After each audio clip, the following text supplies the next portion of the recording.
The scalding summer sun had barely breached the crown of the Red Keep, when the high, narrow windows of Rhaegar's holdfast began to glow a watery gold, as though some god had lowered a lantern behind smoked glass. Dust motes drifted in the shafts of light, turning languid circles above the long stone table where Prince Rhaegar Targaryen sat alone.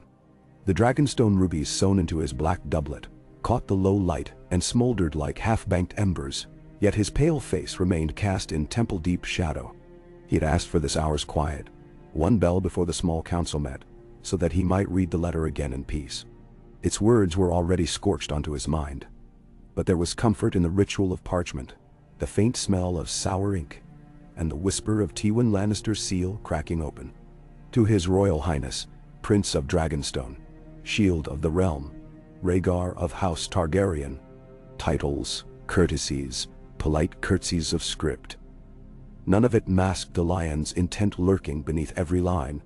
Tywin offered swords, gold, grain from the riverlands, guest gifts uncommon even in the opulence of King's Landing, and, though the Lord of Casterly Rock was too cunning to write the words plainly, he offered his daughter. Cersei's name crept through the letter like a thread of Lannister crimson, stitching promise to threat with every delicate loop of sable ink.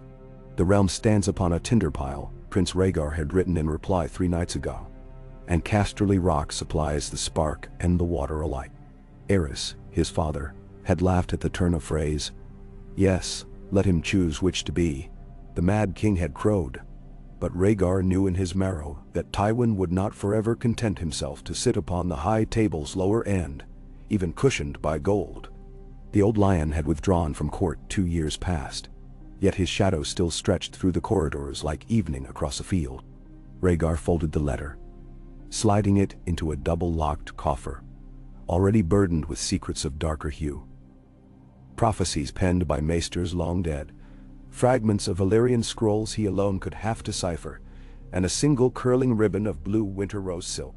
That last relic, rarer than any gemstone, he touched but did not linger upon. Duty weighed against desire, crown against heart. Outside, the city roused itself with the discordant clang of dawn bells, the rattle of iron-shod cartwheels upon cobbles, the mingled scents of baking bread and harbor rot. He heard faint hoofbeats echo in the courtyard below. Lord Commander Gerald Hightower drilling the newest squires, boys stiff with promise, unblooded and eager. Soon another generation would take up steel and swear oaths they scarcely understood. Rhaegar's own oath, sworn in the Sept of Baelor at barely 17, had seemed immutable then.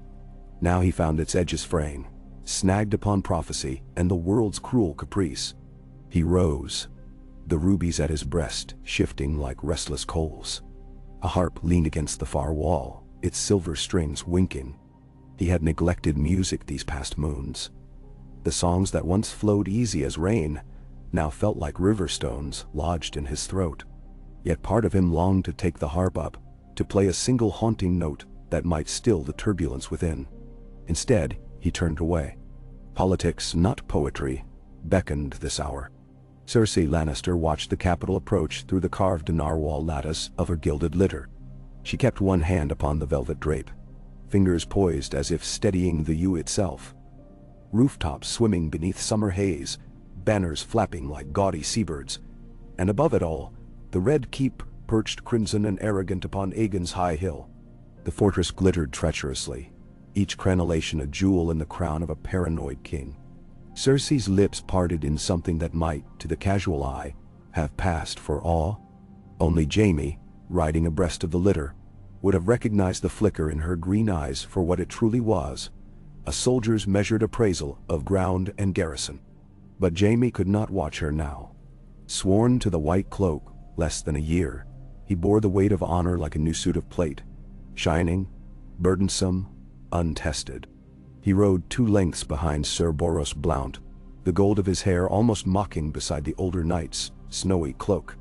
Jaime's thoughts tangled, pride at his appointment, dread of leaving Cersei unguarded, and a gnawing resentment that even as Kingsguard he answered first to Aerys, then to Rhaegar, and only last, if at all, to his own blood.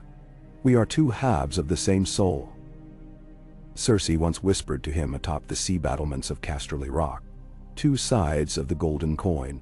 Yet today she would exchange that coin for a dragon's promise. The litter halted at a watchtower gate to await formal escort. From her cushioned prison, Cersei glimpsed small folk craning for a look, pressing so fiercely against the cordon of gold cloaks that the lintels shuddered. A baker's boy hoisted his sister onto his shoulders. She squealed at the sight of pink silks within the litter. Mothers hid hen cages behind skirts. Toothless men grinned like rusted hinges, bowing to a future they sensed but scarcely grasped. Somewhere a hawker cried out half-priced oranges. Another retorted with Targaryen red wines, as if vintages could sway allegiance. It was a carnival morning shroud, bright yet stifling. Cersei drank it in through perfumed gauze. Her father's parting words rang beneath the din. You will observe. You will listen. You will smile, as though graciously permitting the realm to love you. He had kissed her brow, a gesture rare as snow in Lannisport, and Cersei had felt surprisingly cold beneath it. The litter lurched onward, swaying over the uneven stones that climbed to the Red Keep's gatehouse. Above, the twin dragon gargoyles of Aegon. The Conqueror glared with iron eyes, rain-scarred yet still menacing. Cersei imagined them rousing, wings scraping slate, to test the mettle of lions. In the council chamber, the great Maester Pycelle droned through logistical minutiae. Grain shipments delayed by storms off Crackclaw Point. Tyrell levies rumored to muster near Bitterbridge. No doubt for the hand's tourney rather than martial purpose, he assured the table. Varys, hands folded like silk-spun spiders, offered a thin smile at that. Lord John Connington, seated straight-backed in the prince's stead, kept his hawk-bright eyes upon the Sevastboard of Westerosi intrigue Pycelle so piously set out. The seat traditionally reserved for Tywin remained empty, dust gathering in the lion-carved armrests. When Rhaegar swept in, late by design, conversation slackened like a sail. He moved with that uncanny quiet so often mistaken for frailty. Though every maester who had taken measure of him knew his strength far exceeded the slender frame. Rhaegar nodded once to Connington, once to Selmy, and ignored the king's chair atop the dais altogether. Instead, he claimed the low seat nearest the window. Light splashed across the side of his face, lending one violet eye a cat-pupil gleam. "My lords," he began, voice as calm as still water, "we speak today of peace." Pycelle's quill froze mid-scratch. Connington set down his goblet. Even Qyburn, granted temporary leave to plead some alchemical funding, forgot his rehearsed entreaty. Only Varys retained composure, lowering his bald head, as though peace were a familiar lover. "The realm's wounds suppurate unchecked," Rhaegar continued. "Tarly raids in the Dornish marches bleed into small folk fields. Baratheon and Stark exchange letters edged with iron.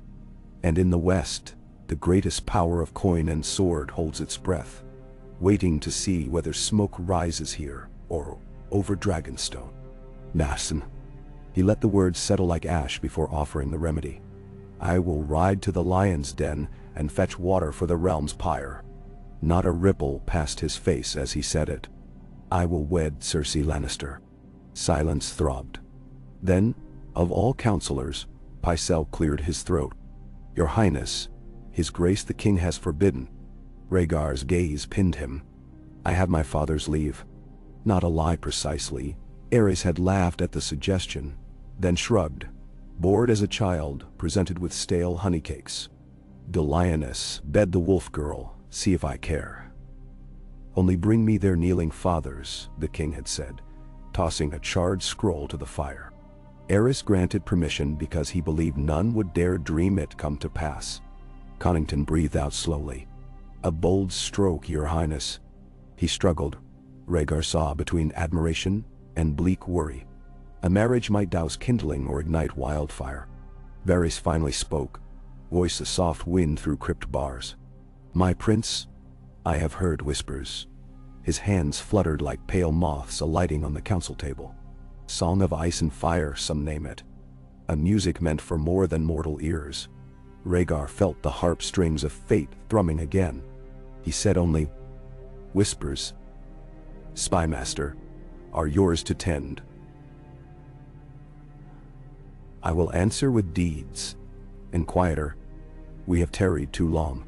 2 nights later, as candles drowned in their own wax, and the Red Keep slumbered fitful beneath moon-haunted clouds, Rhaegar descended into the belly of Aegon's Hill. The royal crypts exuded a chill no summer could melt. Iron braziers guttered, casting beast shadows across the sarcophagi of long-dead dragons and longer-dead conquerors. Here lay the bones of Rhaegar the Cruel, of good Queen Alysanne, of Baelor the Beloved, his marble brow still smoothed in pious repose. Statues in life-sized purity guarded their own remains, swords clasped over stilled hearts. Rhaegar walked unhurried, trailing fingertips across cool stone. At last he stopped before the austere likeness of his mother. Alyssa Targaryen's face, delicate in quartz, gazed skyward in serenest sorrow.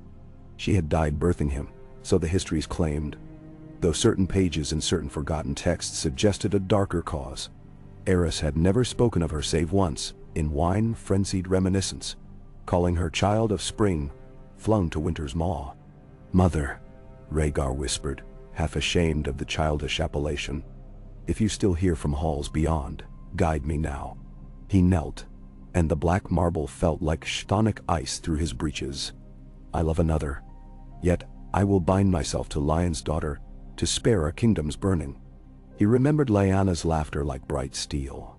He remembered too Lord Rickard Stark's brusque courtesy at Harrenhal's tourney, and the Storm Lord's booming toast to friendship. "Robert will not forgive," prophecy murmured. "Ned will not yield." Rhaegar drew a breath deep as the crypt. "If I am wrong, let it be I who bleeds." Promise given, he rose and left the dead to their hush. At Winterfell, the heart tree shed ghostly petals across a black mirror pond, and Lyanna Stark pressed bare feet into cool grass, unheeding of the hour.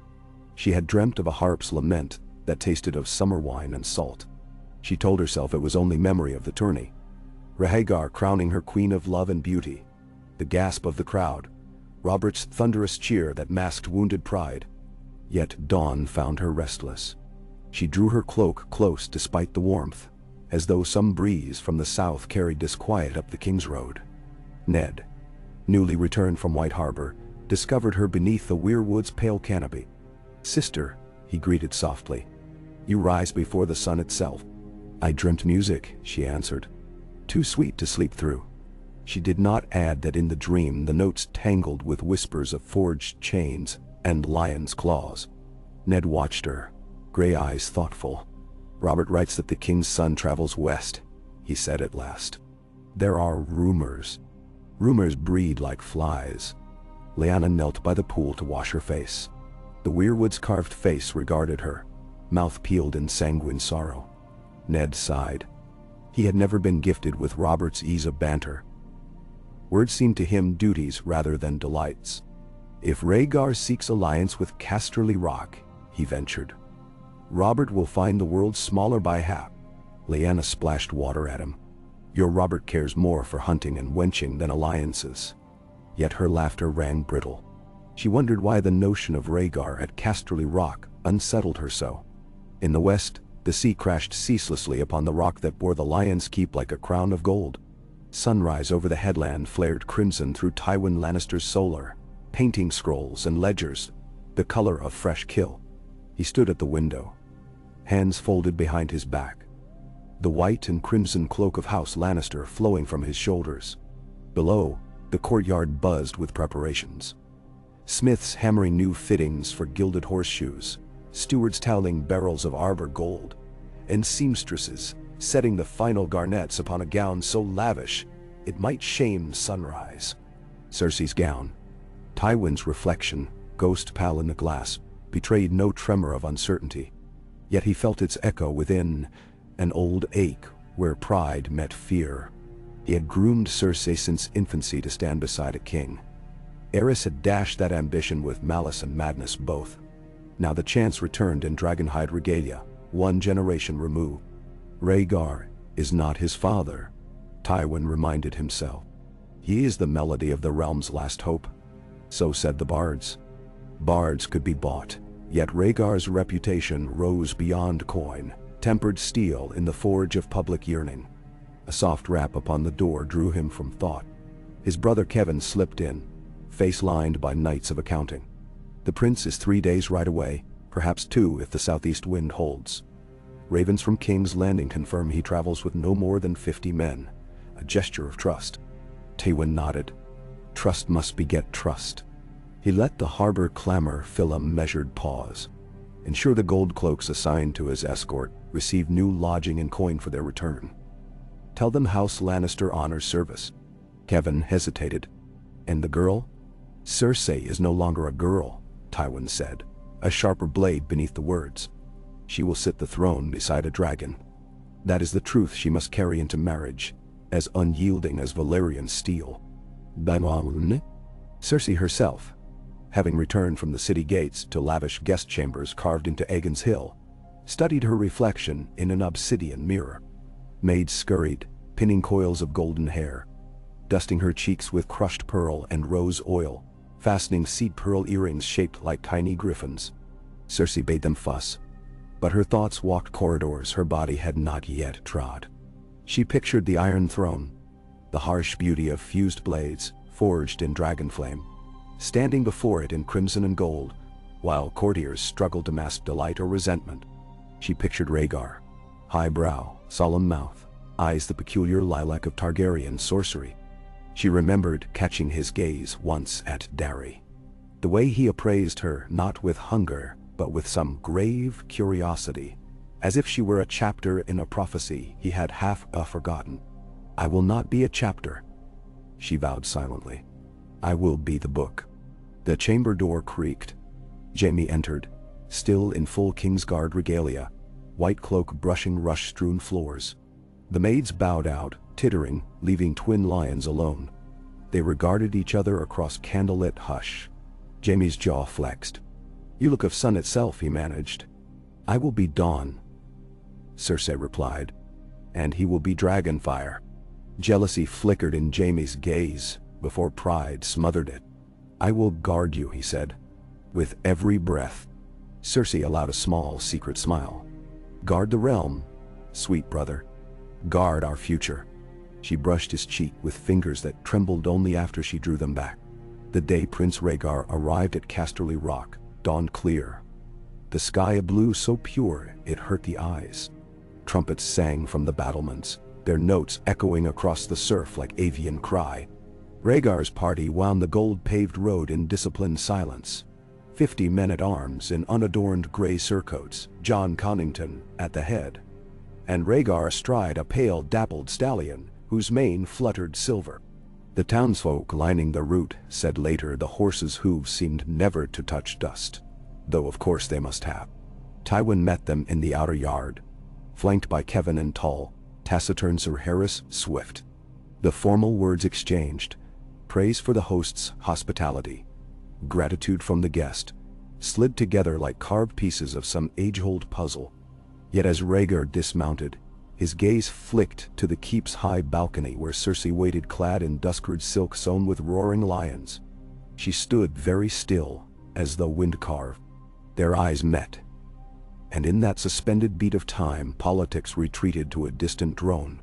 Later, bannermen swore the sun itself paused above the sea cliff, captive to that glance. Feasting followed, as sure as tides. The rock's cavernous hall blazed with cressets and chandeliers of mirror-bright steel. Minstrels played beneath crimson banners, strings and lutes, weaving chords that echoed Valyrian modes. Whole castles within the Westerlands might have been built from the gold plate upon those laden trestles. Peacocks roasted with iridescent plumage restored, stuffed with almonds and orange. Table-high pies vented quails so fat they waddled across linen before servants reclaimed them. Rhaegar tasted little. Connington had to remind him thrice to drink. Tywin, enthroned at the high table's center, observed. At his right, Cersei. At his left, the prince. Their conversation, polite, measured, drifted just beneath the hall's roar. Tywin marked the tilt of Rhaegar's head, the careful courtesy with which he refilled Cersei's wine. He saw too how his daughter leaned forward, lion-green eyes bright and unblinking, how she mirrored Rhaegar's cadence like a dancer unsure of the tune, yet determined to master it. So, thought Tywin, they court in the language of rulers. listening, Doctor.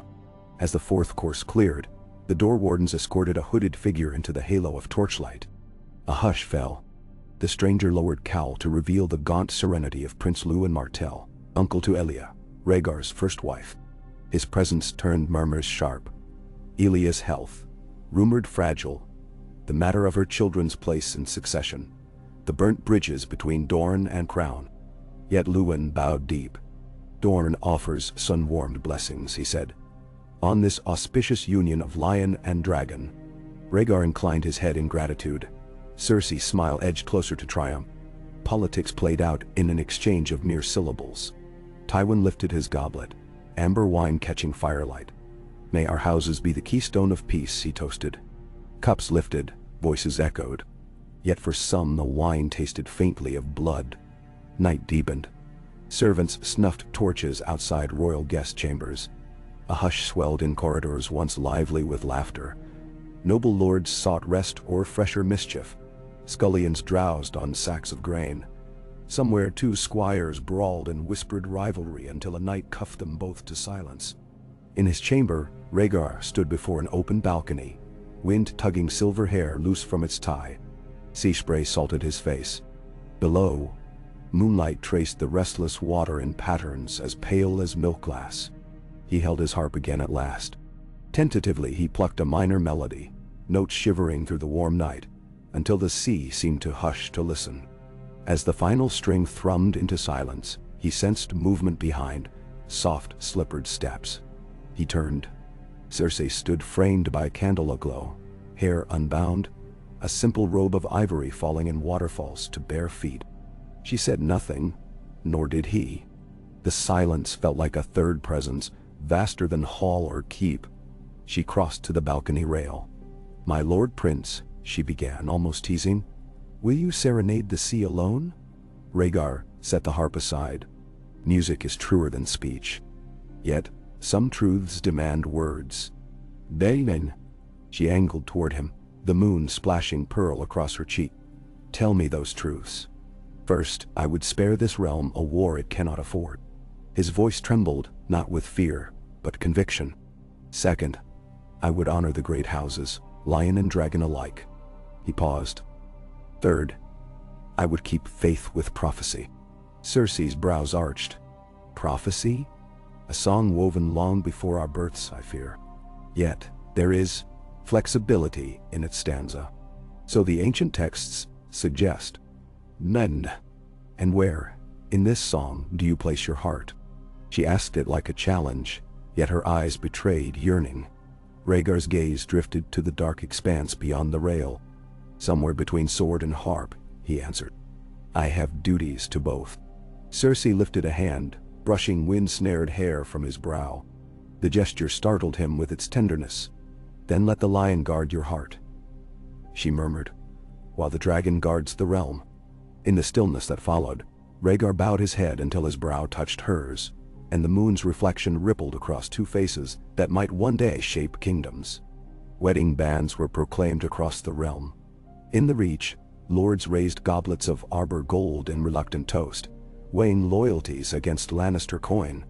In the North, Lord Rickard Stark penned letters laced with concern, while Robert Baratheon shattered a practice spear upon the training yard post, raging that dragon spawn lies with my flower of Lannister gold. The Vale whispered, the Riverlands watched, and Dorne sent silence accompanied by casks of blood-orange wine. A gesture as ambiguous as the prince who dwelled between sword and harp. In King's Landing, preparations unfurled like banners in a storm. The great sept of Baelor hummed with masons refitting jade inlays, seamstresses measured cloth by the fathom, and bakers sculpted a 7-tiered cake crowned with marzipan dragons, chasing sugar lions in endless circle. Yet through the bustle Rhaegar moved like still water, composed, reserved, inexorable. Jaime shadowed him often. Sworn guard turned reluctant confidant. They sparred at dawn on the dry moat's sand. Between strokes Jaime risked. "Do you love her?" Rhaegar countered, blade sliding along steel, eyes unreadable. "I honor her," he said at last. Cersei prepared too, though her forge was subtler. She walked the Maiden Vaul's high corridors with Septa Saranella, learning the lineage of every lady in court, the private debts of every lord. She practiced the art of listening, letting silence drag secrets into the open. She studied Ares from afar. The twitch of his fingers, the gleam of suspicion like a naked blade behind his eyes. She visited the royal nursery, where young Rhaenys chased a shadow puppet dragon across carpets woven of wolfsbane blue. Elia watched the lioness with wary courtesy. Cersei knelt and praised the girl's ruby necklace, earning a shy, dimpled smile. She saw a future there, delicate, precarious, as though cut from glass.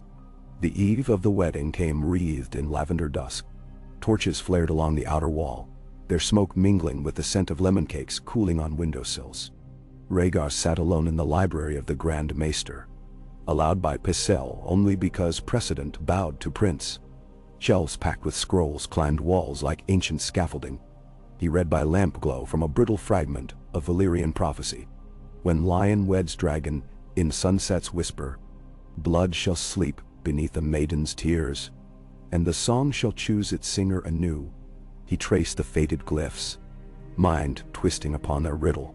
Blood shall sleep. Would war indeed be stilled, or did the verse portend darker quiet? Footsteps disturbed his reverie. Barristan Selmy entered, white cloak rustling. Your Highness, dawn will find you wed.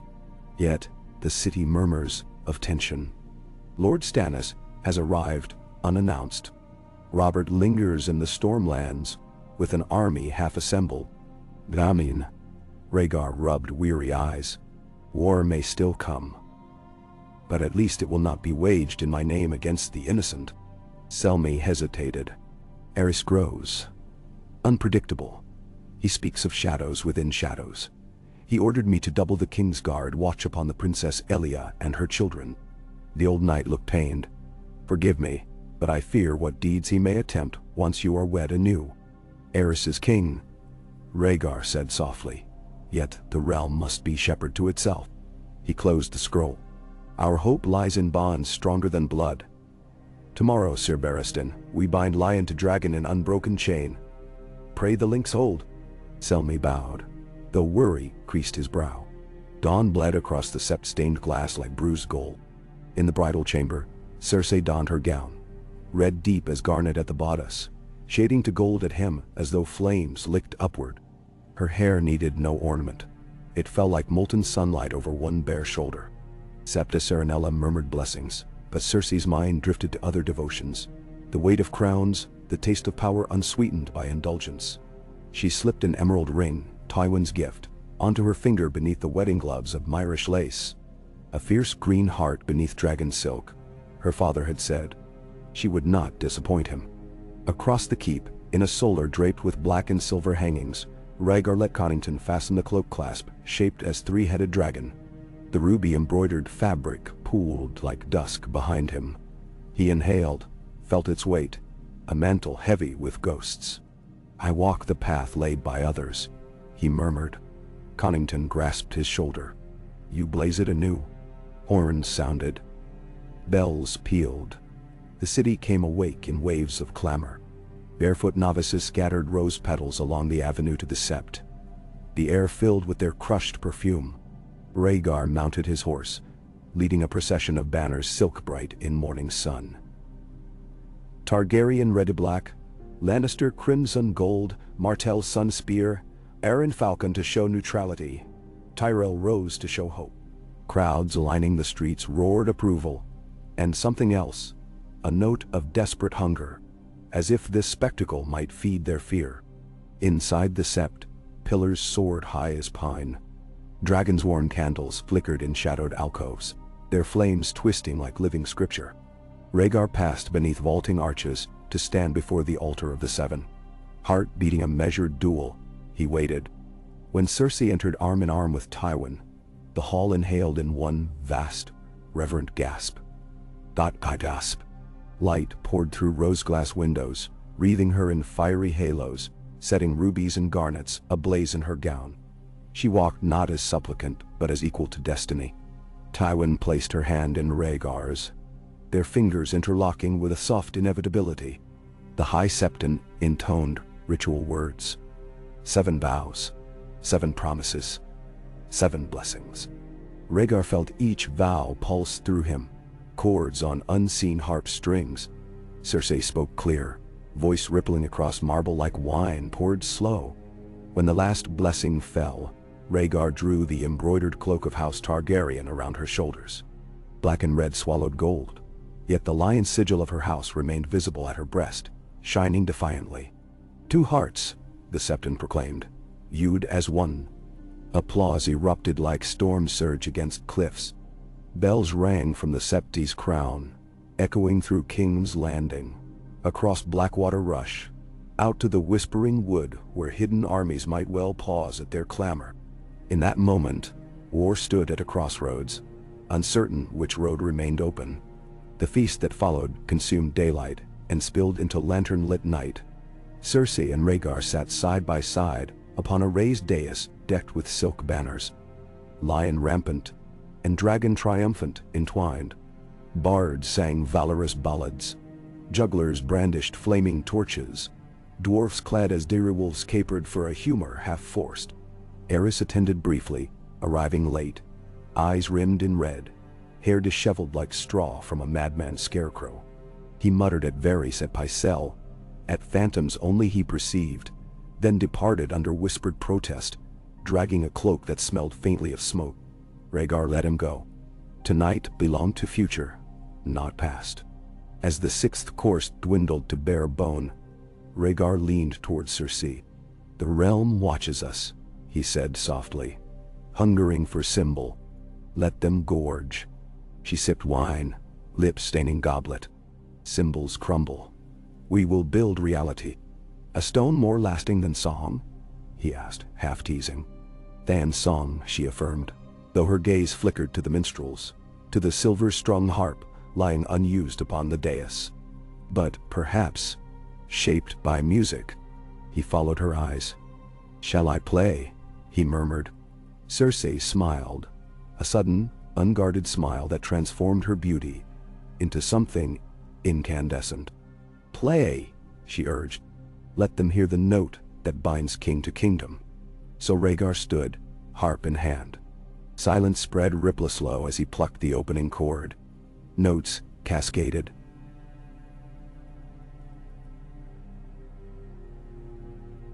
Luminous.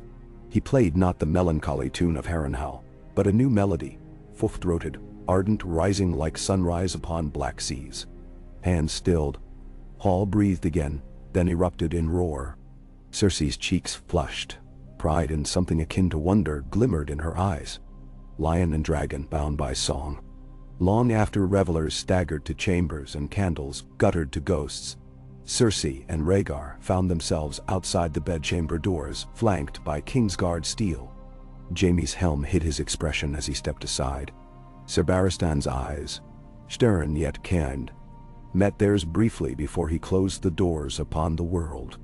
Inside, moonlight pooled across fur-draped floors.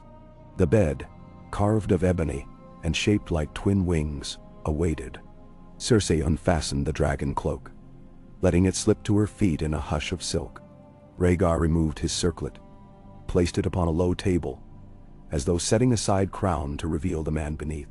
They approached each other slow, uncertain breaths mingling. Rhaegar touched her cheek, fingers trembling not with fear, but significance. "We walk this path," he whispered, knowing where it might lead. Cersei answered by taking his hand, guiding it to rest over her heart. "Together," she said, "or not at all." She could be ruthless as winter, he knew. She could wound to defend her own. Yet in that vow, he felt steel and silk entwined. Their first kiss tasted of sea salt and summer wine. Outside, the city slept beneath a hush of dragon bells. And somewhere, in crypt or castle, prophecy stirred, stretching wings still wet from birth. The night pressed on. Secrets thick as velvet, dreams twined with memory. In a narrow cell, deep in the Red Keep, a pyromancer named Rossar studied green fire in a glass phial and smiled. In the Tower of the Hand, John Connington drafted new banners for armies yet to be levied. In Winterfell, Lyanna woke gasping, heart hammering, convinced for a moment she smelled smoke on northern wind. Robert Baratheon, far south at Storm's End, soaked another practice yard with sweat and fury, vowing he would take the world's playpiece queen and break it like a spear.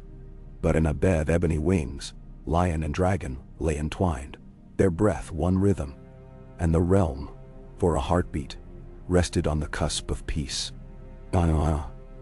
He. Morning seeped into the royal bedchamber with the hush of a confidant bearing secrets. Pale light traced the carved wings of the ebony bed, gathered in the hollow at the base of Cersei's throat, and shimmered upon the silver-white hair spread across Rhaegar's pillow. The city had not yet found its full voice. Only the faraway gulls and the slow roll of Blackwater Bay intruded. Cersei lay awake, eyes open, counting the measured rise and fall of her new husband's chest. In sleep, his face seemed almost younger, like a prince carved from moonstone whose sculptor had abandoned the final strokes of solemnity. When Rhaegar stirred at last, the corners of his mouth lifted in a faint, private smile that was not quite triumph nor relief, but something gentler, almost questioning. Their first words were whispers, trivial matters of shared blankets and the shape of the morning. Yet Cersei felt every syllable seal some invisible pact. She rose and padded to the balcony, the dragon cloak drawn around her shoulders despite the warmth, and stood where night's last sliver still clung, watching slow barges creep beneath the long shadow of Aegon's high hill. Behind her, Rhaegar dressed without summoning servants, his movements economical, unhurried. The hush between them lingered like consonants waiting for its final resolving chord. In Maegor's holdfast, the small council convened at an hour when most of the court still dozed amid wine-soaked dreams. Rhaegar entered first, Cersei following 2 steps behind in a gown of soft russet more subdued than the rubied fire of yesterday, yet the simple silk did little to dim her presence. Tywin rose, not so much in courtesy to son-in-law or daughter as in acknowledgement of the subtle realignment of gravity within those stone walls. Aerys never appeared. The king had taken his breakfast alone, ranting to Grand Maester Pycelle about mirrors that spied and draperies that breathed traitor's breath. While Varys dutifully reported the king's health as vexed by the humors, Rhaegar quietly assumed the empty dais chair, a gesture neither proclaimed nor contested. Cersei remained standing behind him, one hand resting lightly upon the high back, as though the carved dragon heads were reins in her grip. The business of ruling unrolled in tidy scrolls. Unrest among the fisherfolk of salt pans after a levy on pickled herring. 3 Dothraki outriders sighted beyond the Red Mountains. A letter from Sunspear politely demanding assurance of Princess Elia's dignity within the newly blended household. Rhaegar answered each petition with precise courtesy, referring grain shortfalls to the Tyrell stores at Highgarden, ordering riders to escort the Dornish outriders east rather than challenge them, and drafting personal reassurances to Prince Doran that his sister's apartments would remain inviolate. He spoke with a calm that seemed to gather dissent and smooth it like a thumb over foil, until even the perpetually skeptical Stannis Baratheon, attending as master of ships, found little to contest. Yet when Tywin raised the matter of the crown's debts still lingering from tournaments past, the old lion's tone carried a soft clang of iron. Rhaegar acknowledged the debt and proposed a restructuring of crown tariffs on Myrish lace and Volantine spices to service interest without stripping dockworkers' wages. Coin must flow like blood, he said, but too deep a cut can bleed a man white. Cersei felt pride ripple through her, watching lords who had once scoffed at the prince's poet's heart bend heads to parse his fiscal subtleties. Beyond the walls of power, Robert Baratheon's rage galloped faster than any raven. At Storm's End he sparred through dawn until his arms shook and his squire begged him to stop. He dined in sweating silence without removing his leathers, then seized a fresh spear and thundered across the wet sand beneath the soaring drum towers, splitting foam and shouting a litany of oaths that scattered gulls and sent servants cowering behind sea-worn merlons. Only Stannis, newly returned from King's Landing, dared approach. He stood on the beach, the tide swirling cold about his boots, and waited until Robert finally dismounted, breathing like a wounded bull. "You should have been at the council," Stannis said without preamble. "The prince guides the ship, and the lioness trims its sails. Their course leads away from war. Bring your grievances to harbor before you drown in them." Robert hurled the spear into the surf, sending up a fountain of brine. "They wed over my broken betrothal," he spat. "And you call that peace? I'd sooner drink salt water than bow to a dragon." But even as he spoke, the wind pulled at him, cold and practical, and he knew storms would not bow to fury alone. Far north at Winterfell, Lyanna Stark awoke beneath firs tangled from restless dreams. Dreams filled with red stone halls echoing harp strings and the scent of charred roses. She dressed in silence and slipped from her tower, making her way to the God's Wood where the heart tree's face glimmered in dawnlight.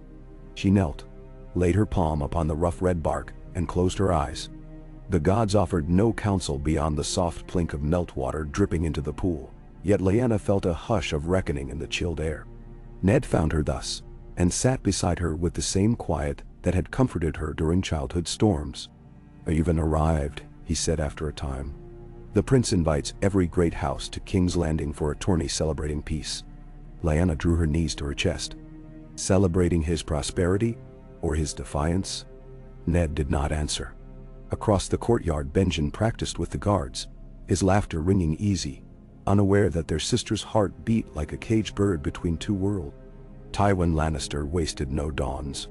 As soon as council adjourned, he repaired to his solar, the wheels of alliance already turning. If Rhaegar wished tariffs eased, Tywin would see that trade roads remained secure from brigands all the way to Lannisport. And in return, the Rock would collect an unofficial tithe of goodwill soon enough. He drafted letters to Mace Tyrell, suggesting that peace required grand spectacles of abundance in the Reach. Banquets for small folk as well as lords. Seeds for spring plowshares provided at cost. He wrote to Hoster Tully, hinting that the new royal couple admired the efficiency of River Run's irrigation dikes and might sponsor similar work along the Blackwater.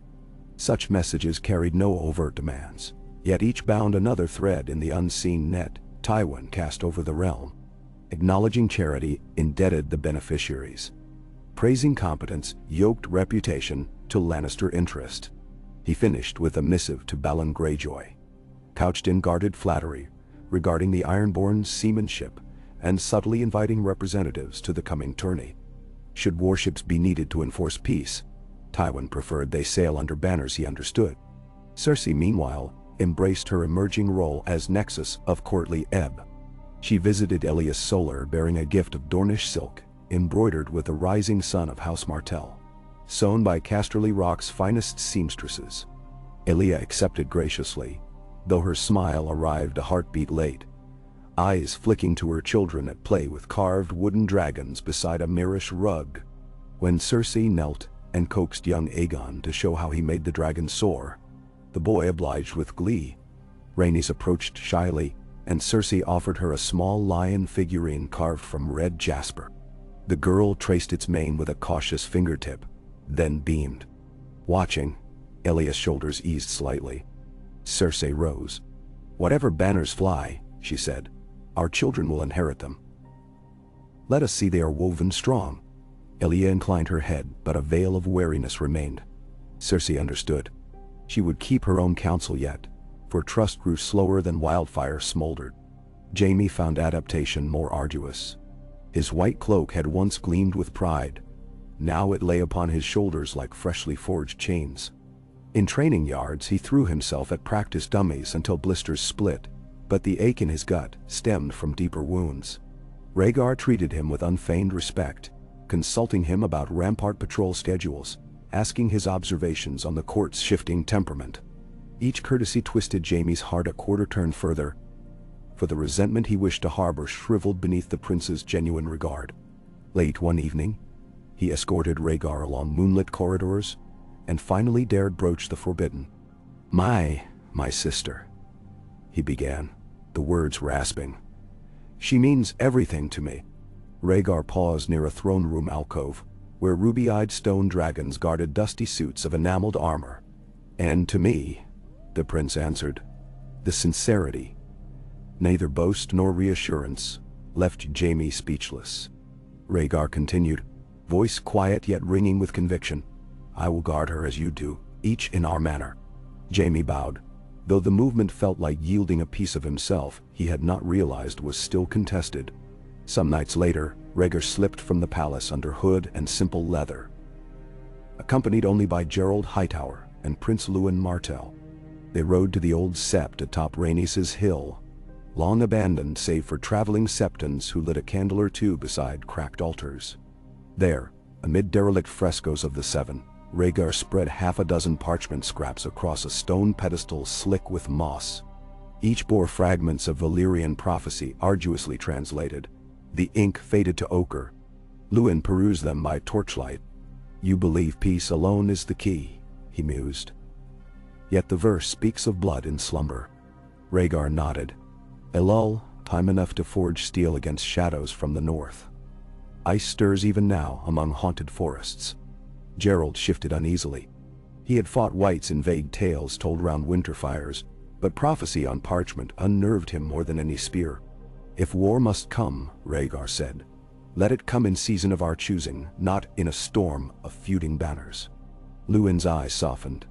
Loyalty to Elia warred with duty to realm. "I will stand," he vowed, "between the realm and flame." Rhaegar clasped his forearm in silent acknowledgement. Varys, spider of whispers, traced other lines of menace. Rumors of wildfire stockpiles buried beneath the city multiplied like green shadows. Rosard, foremost pyromancer, visited the king more often at night, his blackened fingertips smelling of pine resin and something acrid. Varys crept passages older than Aegon's conquest, listening through plaster peepholes as Rosard extolled the virtue of purgation by flame. Should the lion spawn betray? Should the prince forget his sire's sacrifice? Rosard hissed. "Wildfire will remember." Eris responded with delirious laughter that knifed Varys' nerves. When dawn came, the eunuch stood before Rhaegar bearing tidings. The prince listened, face drawn. "Secure me the keys to the vaults," he ordered softly, "and the names of every pyromancer wearing the royal sigil. Peace must be guarded from below as fiercely as from without." Spring edged toward summer. Banners bloomed along the King's Road as lords and hedge knights rode south to the promised tourney. Color splashed across the camps on the city's outskirts. The red stallion of House Bracken, the mauve seashells of Valerion, the crescent moon of Baratheon borne by a company of grim men whose lord remained stubbornly at storm's end. In the dragon pit, stands were erected, stalls prepared for hawkers, and casks of Dornish red shipped upriver under watch of Cersei's newly appointed commander of harbor guards, Sir Talad the Tall. Among small folk wagers sprang like weeds. Would the lioness champion unhorse the Knight of Skulls? Would Rhaegar sing? Would Robert come? On the first day of lists, Rhaegar and Cersei processed through cheering throngs to seats carved of redwood and gold. Trumpets blared. Fools somersaulted. The prince's hair glimmered like spun starlight beneath a silver circlet, while Cersei's lion-worked tiara sat atop locks that glowed fiercer than noon. When John Connington, wearing a cloak quartered red and white in Kirkbridge fashion, unhorsed 3 challengers in quick succession, Cersei leaned and murmured playful odds on his chance for champion. Rhaegar, amused, countered with praise for the northern newcomer, Jory Castle, whose steady hand belied modest armor. Laughter between them rippled effortlessly, and the assembly saw and marveled. Dragon and lion conversing like sweethearts rather than strategic allies. Yet peace is seldom a spectacle without shadows. By dusk a messenger arrived from Storm's End, his mount lathered and trembling. He bore a sealed challenge from Lord Robert Baratheon. Should Prince Rhaegar wish to prove his union sacred and just, let him meet the Storm Lord at Trident's Ford before the harvest moon to demonstrate that hearts bound by duty beat as strong as hearts bound by love. The message read aloud in the prince's pavilion, left quiet in its wake. Jaime burst forth with protest. Cersei's eyes flashed, yet Rhaegar lifted a hand. "I will ride," he said, but under banner of peace. He would carry no lance, only his silver-strung harp, and Robert must choose whether to strike a man who offered song. News traveled ahead of him. Villages along the Roserwad awoke to find the Targaryen standard standing beside wells where the prince's retinue had refilled buckets before dawn, always leaving coin. In taverns, men who had seen the procession spoke reverently of the harp strapped across Rhaegar's back, how the strings glittered in sunrise. Others mocked, "A harp plucks no arrow from rib." Robert himself received a second-hand report while draining a flagon. For a heartbeat, his fury faltered beneath nostalgia. Memories of playing at war with Ned in Winterfell's yard. Rhaegar, then a distant princeling of songs and riddles. But the vision of Cersei's hair interwoven with dragon fibers silk returned like a lash. He flung the cup. Greasy wine spattered animals carved into the great hall's lintel. "I will not be serenaded into surrender," he roared. Yet even stony Stannis glimpsed weariness behind the blaze in his brother's blue eyes. In King's Landing, preparations for absence moved swiftly. Cersei summoned wardrobes of traveler's garb, light enough for swift journey yet embroidered discreetly with gold thread, so peasants would know the queen rode among them. She insisted on visiting the kitchen yards to oversee distribution of barley bread to the hungry who had flooded the city with tourney hopes, leaving empty purses. Some lords snickered that she merely mimicked Marguerite Tyrell's Grace's games. Yet the small folk cheered the lioness who broke bread with them. And rumor painted her generous hand brighter than the rose in any case. At dusk, she stood by the dragon skull of Balerion, her fingers tracing the cold black teeth, recalling bedtime tales of Aegon's conquest. She whispered to the fossil, "I will conquer too, but with silk and ink." The bones gave no counsel, yet she felt steadier. That night Jaime approached her private solar, requested admittance, and knelt when the guards withdrew. "Sister," he said, refusing to rise, "if you ride with him, let me ride with you." She reached to lift him, but he kept eyes down. "My oath forbids it save at his command." Cersei sighed, stroking his golden hair. "You are sworn to protect the king," she reminded, though bitterness laced the words. She loved her brother, but she would not have her retinue overshadowed by a kingsguard she could not wholly command. "Guard Aerys," she instructed. "Guard our future from his fire. I will guard Rhaegar on the road." Jaime looked up then, and the twin griefs in their eyes met, equal and irreconcilable. He kissed her hand and departed, cloak trailing like a pale regret. Rhaegar's party left at first light, banners furled to avoid inciting panic. Cersei rode at his side upon a milky white mare Tywin had gifted as wedding dowry. Lewin Martell accompanied them, and Gerald Hightower, and a small honor guard of 30. The road north unfurled through fields fragrant with new-mown hay, the landscape serene as a fresco.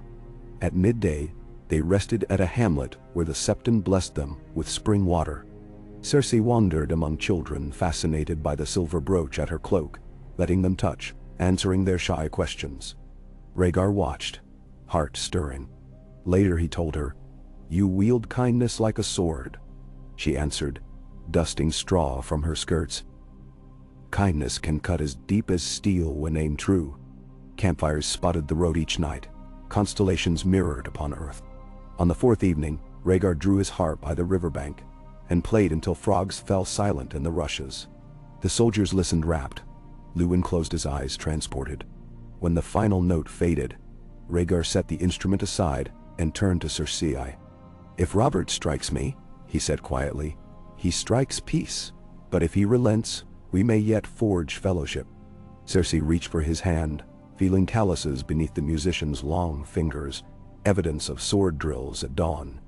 "If he raises a mace," she answered, "I would sooner his arm break than your skull." Rhaegar smiled at the ferocity, yet shook his head. Violence answered with violence loops forever. She studied him in firelight, this strange man of prophecy and pragmatic mercy, and thought that loops, like necklaces, could choke the wrong throat. They reached the ford at dusk on the appointed day. The trident shimmered copper in sinking sun, and frog song mingled with distant thunder. Across the water a compact host awaited. Robert in stag-antlered helm, Stannis at his flank, Jon Arryn beneath the blue falcon banner, and 800 men arrayed in half armor, spears planted like a steel orchard. Rhaegar rode ahead with only Lewin and Gerald, bidding Cersei remain with the guard until signal. She acquiesced, though her knuckles whitened on her mare's reins. The prince dismounted at the river's edge, unbuckled sword, and laid it upon a flat stone. Then he unstrapped his harp and held it out before him, the silver strings catching the last light like trapped rays. Silence pressed upon the field, broken only by a river murmur. Robert advanced alone, leaving his men in formation. He carried no weapon but wore a breastplate chased with swirling storm clouds. The two once strangers, now adversaries, faced each other amid lapping water. Words did not reach the watching guards, but Luwin would later attest that Rhaegar spoke first. "Brother of storms, I bring music in place of steel." Robert replied, "Music cannot warm a heart scorched by betrayal." Rhaegar swept his hand to indicate the river, the reddening sky. "This realm bleeds for pride. Let us salve it." Robert's fist clenched upon the empty air where his warhammer usually hung. "Did you think wedding a lioness would calm the wolves?" he demanded. "The wolves howl with grief. Did you hear them?" Rhaegar's shoulders lifted with a breath. "I heard a song of mourning long before they began to howl." Robert's expression cracked. Something ragged, raw, then firmed into iron. He reached up, unlaced his helm, and cast it aside into shallow water. The splash ran sharp as a blade. "I loved her," he said, voice thick. Rhaegar shook his head gently. "You loved an idea. She deserves more than anyone's idea." Robert's blue eyes glimmered with salt that might be sweat, might be tears.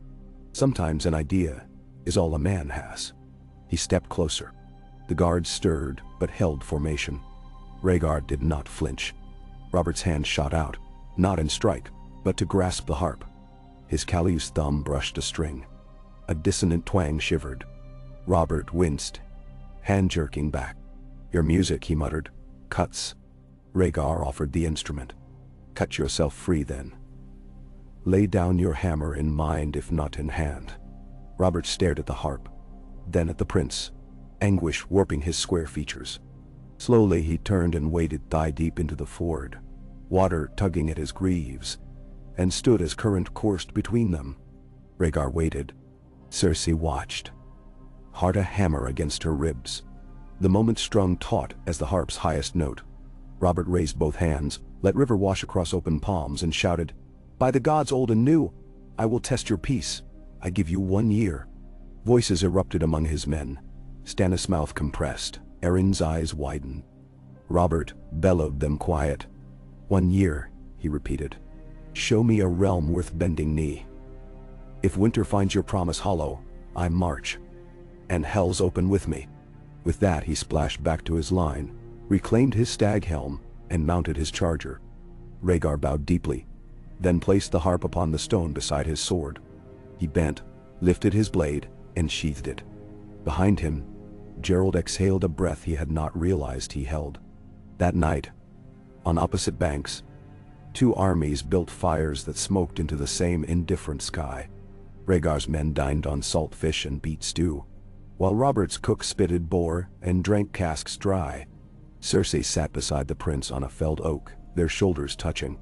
"A year," she murmured, tasting the words. "A heartbeat for a kingdom." Rhaegar chuckled softly. "A heartbeat can bring life." He rose to address the guard, commending their restraint, then withdrew to his tent. Cersei followed after seeing sentries posted. Within, lantern glow softened canvas walls. Rhaegar busied himself with parchment until she slipped fingers across the back of his hand. "You met fury with mercy," she said, "and mercy won." His smile was rueful. "Mercy won a reprieve. Yet mercy must deliver proof." Cersei tightened her grip. "And it will. We will. Now." Their return to King's Landing passed through villages now buzzing with tales of the ford. Some insisted Robert knelt to kiss the dragon prince's ring. Others said Rhaegar wept and begged forgiveness. Still others swore the stag and dragon clashed swords in single combat, ere parting as blood brothers. Each retelling built on the last until truth melted into myth. What none disputed was that no war banners flew, and that spring markets thrived unpillaged. Farmers found coin in their hands where once they saw only soldiers' backs. In Flea Bottom, butchers offered fresh goat at prices unheard of since Rhaegar's reign, and beggars whispered blessings to the silver-haired prince and the Golden Queen. Back at court, Aerys's mood seesawed between manic excitement over the stag's capitulation and suspicion that peace itself conspired to unseat him. He berated Pycelle for failing to predict wildfire shortage, then ordered double production. He commanded Varys to triple the number of child spies in the kitchens. He even accused Jaime of plotting to let lions devour dragons in their sleep. Till Rhaegar intervened with a quiet father. "The realm rejoices. Rejoice with it." For a heartbeat, Aerys's expression softened, but then he clutched at his beard as though feeling phantom flames and muttered away. Cersei took charge of the tourney's remaining festivities in Rhaegar's absence, turning them into harvest fairs for small folk rather than martial displays that might sour. She introduced archery contests where bakers could compete alongside squires, awarding warm pies as prizes. She persuaded Septon Barth to host blanket blessings in the streets, sprinkling holy water upon infants still crusted with alley dust. The Tyrells arrived with wagons of flowering shrubs which she had planted in the square before the Great Sept, transforming cobbles into a garden of scent. Courtiers sneered. Flowers and pies could not rule a realm, yet even they felt the city breathing easier beneath lilac and freshly baked crust. Knights, however, belonged to subtler labors. In secret sessions, Cersei met with Qyburn, newly arrived as a physician scholar claiming fame for maggot debridement and, suspiciously, cheap poppy tincture. She granted him leave to establish a charity infirmary in Flea Bottom, ostensibly to heal cut purses and washerwomen.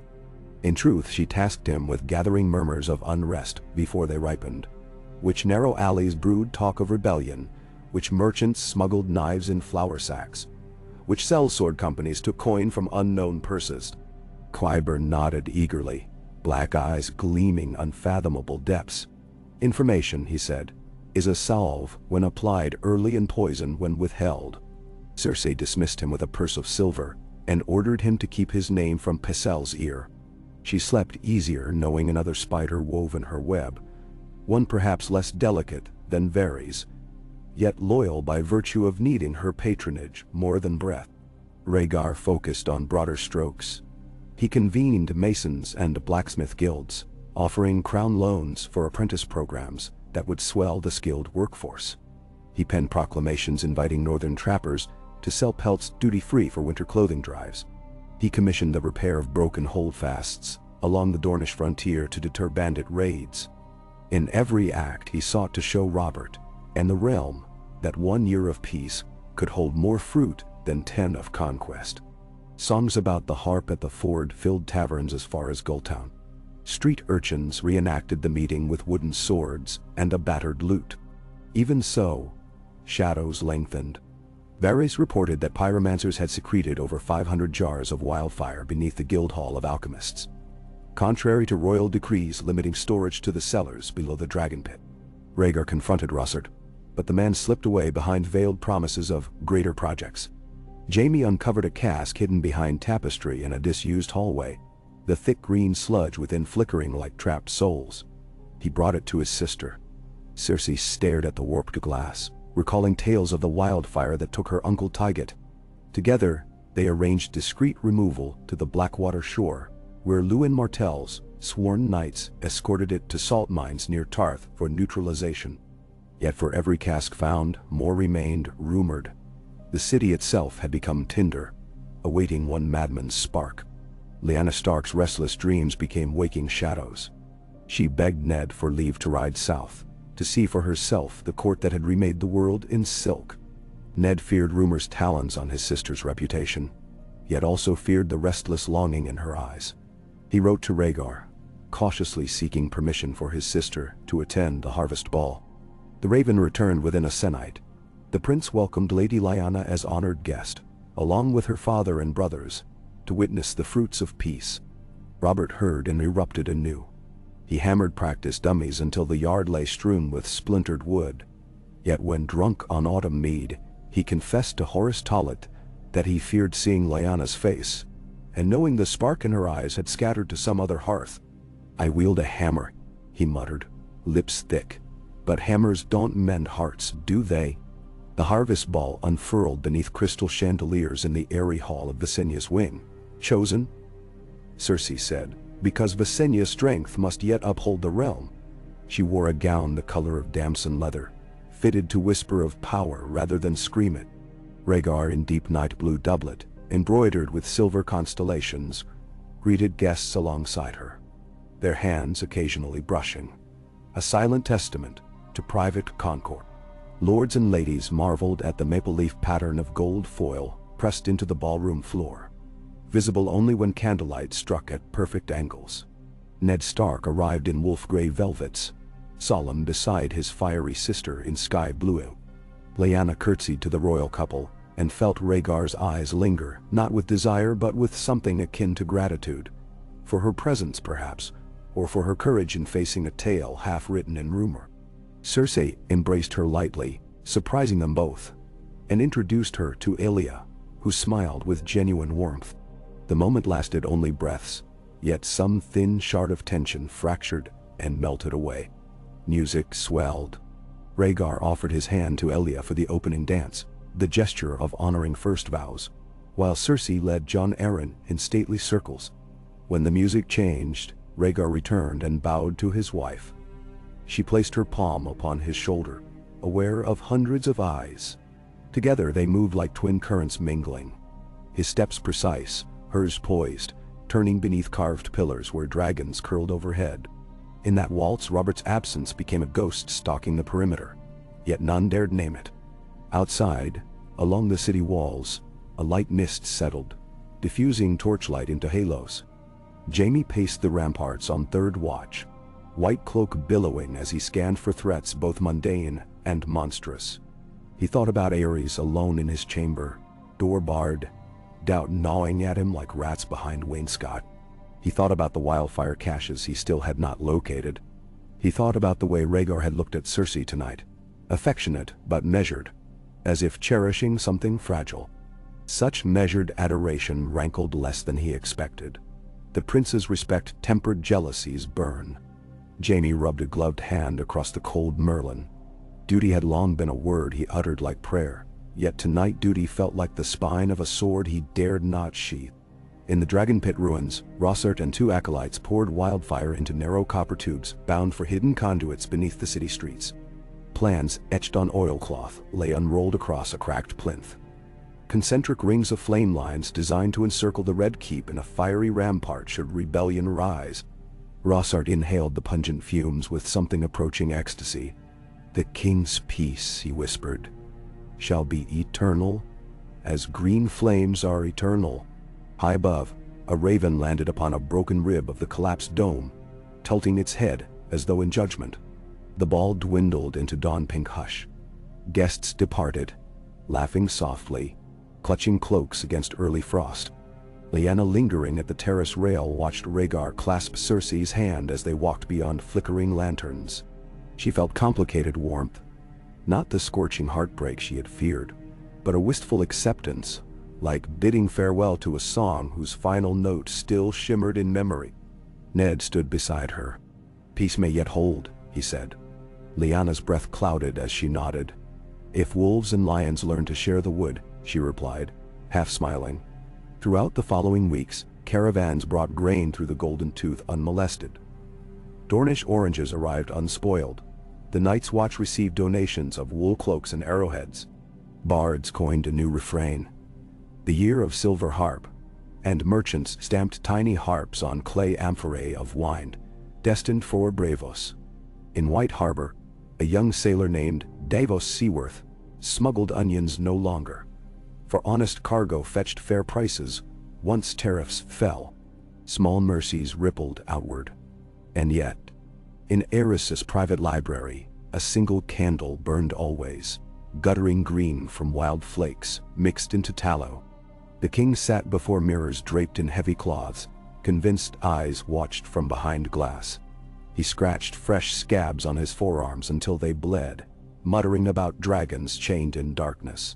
When Pycelle urged rest, Aerys hurled the maester's chain across the room and demanded the locks to every vault. He spoke of traitor sons and lionesses with serpent fangs. He ordered Jaime to guard his door with sword unsheathed. "If they come for me, boy," he hissed, "burn them." Jaime swallowed bile and nodded. Below, in candlelit passage, Varys conferred with Qyburn Dara. Two spiders spinning webs, one of whispers, one of unconventional medicine. They spoke in oblique phrases about contingencies if wildfire reached streets, about helms that smothered toxic vapors, about secret exits under the river. They parted with gloved handshakes, uncertain allies bound by mutual dread of flame that spared neither eunuch nor leaf-clover. Winter's edge crept southward. Ravens reported early snows in the gift. Still Robert did not march, bound by oath before witness of river, but his patience frayed like storm-whipped sailcloth.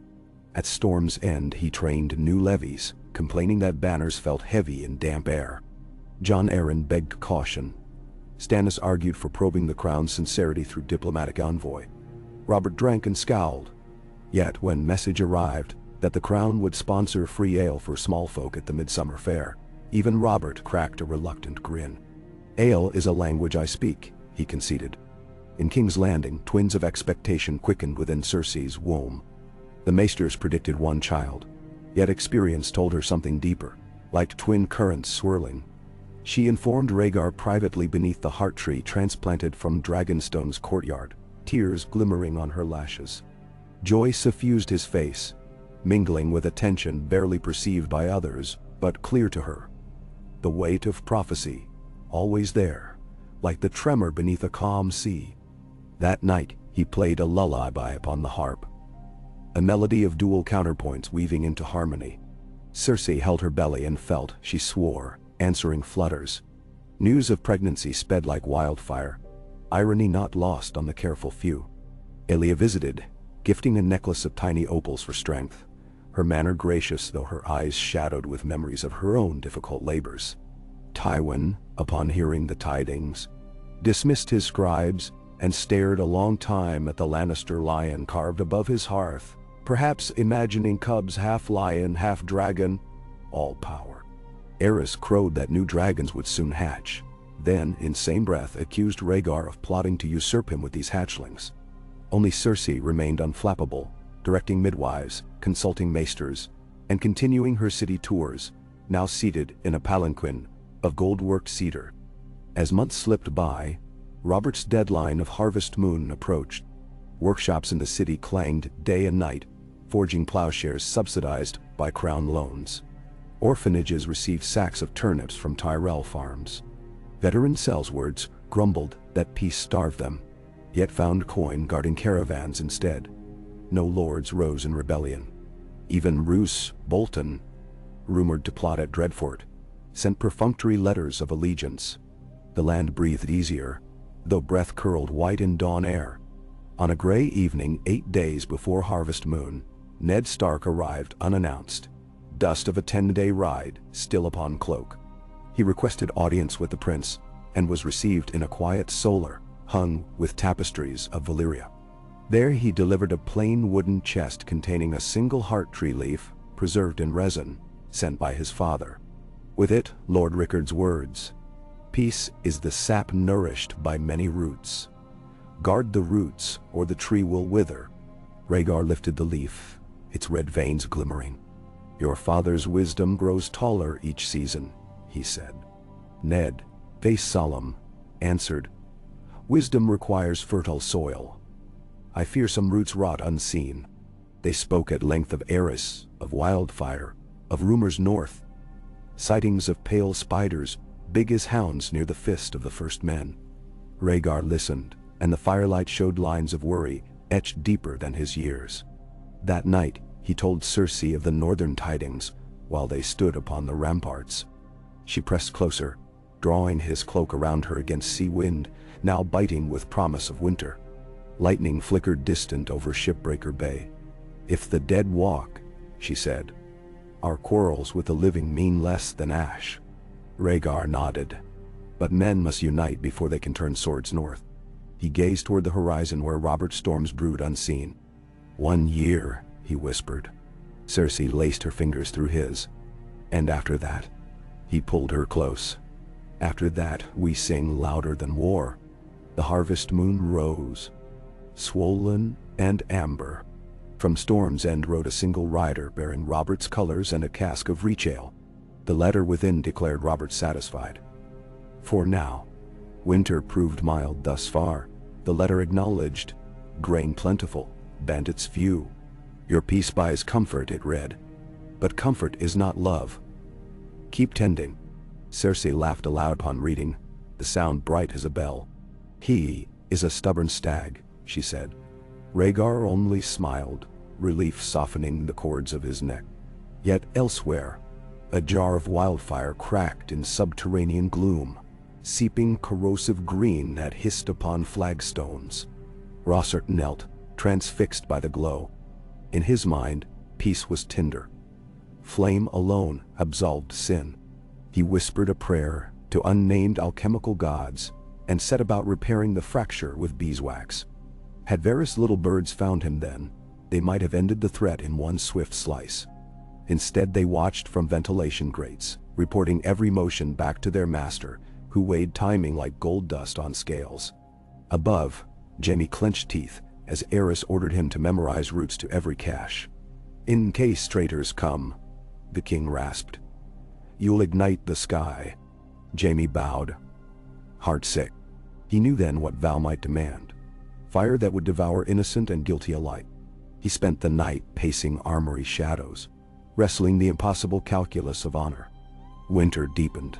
Cersei's belly swelled, and the court prepared for another grand event. A royal birthing. Maesters fortified hearths. Tywin summoned wet nurses of impeccable health. Elia kept vigil with herbal draughts known in Dorne. Rhaegar withdrew to the chamber of painted tables, charting supply routes north, should armies march against cold horrors. He wrote letters to Maester Aemon atop the wall, to Lord Mormont at Castle Black, asking for reports of any unnatural sightings. Aemon's reply came trembling with a shaken script. Shadows lengthen. But hope is a sword that sings. Rhaegar kissed the page. On a still night, under first snow, Cersei's labor began. Bells called midwives. Corridors summoned maesters. Rhaegar remained at her side, wiping brow with cool cloth, whispering lullabies between contractions. Hours stretched like drawn steel. At dawn, twin cries pierced the hush. First a boy, hair pale gold streaked with silver. Then a girl, hair a darker flax. Cersei sobbed with exhausted joy. Rhaegar held each child, astonished. Aegon, he murmured of the boy, though hesitation flickered. Prophecy once spoke of Aegon reborn. Elia's son already bore that name. Cersei watched and said, "Let him be Jaehaerys, for he may heal more than rule." Rhaegar nodded. The girl he named Rhaella, after the mother who bled birthing him, binding memory to renewal. The court rejoiced. Bells rang. Small folk celebrated with spiced cakes and mulled wine distributed freely. Across the realm ravens sang of twin heirs. A balance of sun and moon, some said. Bards revised songs overnight. Robert drank to their health, privately cursing, but raising cup nonetheless. Ned Stark smiled in Winterfell snow, and whispered a prayer that peace be swaddled tight. Yet beneath King's Landing, Rossart inspected new brass nozzles built to spew wildfire.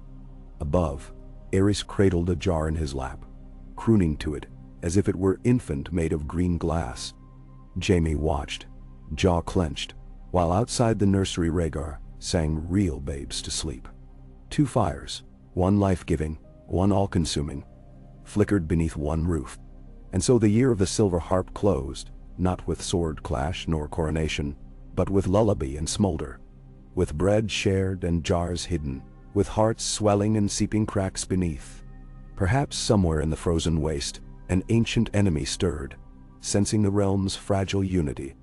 But for this moment, dragon and lion and wandering wolf drew breath in relative accord. Not peace perfected, yet peace enough that hopes could take root, curling like tender shoots toward a sun that had not yet burned them. Time, that patient smith, hovered with hammer raised, waiting to see which steel would temper and which would shatter when it struck. Inanjai. Snowflakes the size of silver coins drifted through the open shutters of Maker's Holdfast, carried on a sly winter wind that slipped past the brazier screens and stirred the silken canopy above the royal cradle. A single ember popped, sending a brief shower of sparks across flagstones worn smooth by 100 years of Prince's footsteps. In the cradle, Prince Jaehaerys Targaryen blinked at the dancing glow, his violet eyes following each ember until it winked out. Beside him, wrapped in a swaddling blanket the color of dawn, Princess Rhaella sighed and clenched a tiny fist. Their wet nurse crooned a lullaby older than Aegon's conquest, but the babes were restless tonight. Perhaps they sensed a deeper stirring beyond nursery walls, a tremor thrumming in the stone itself.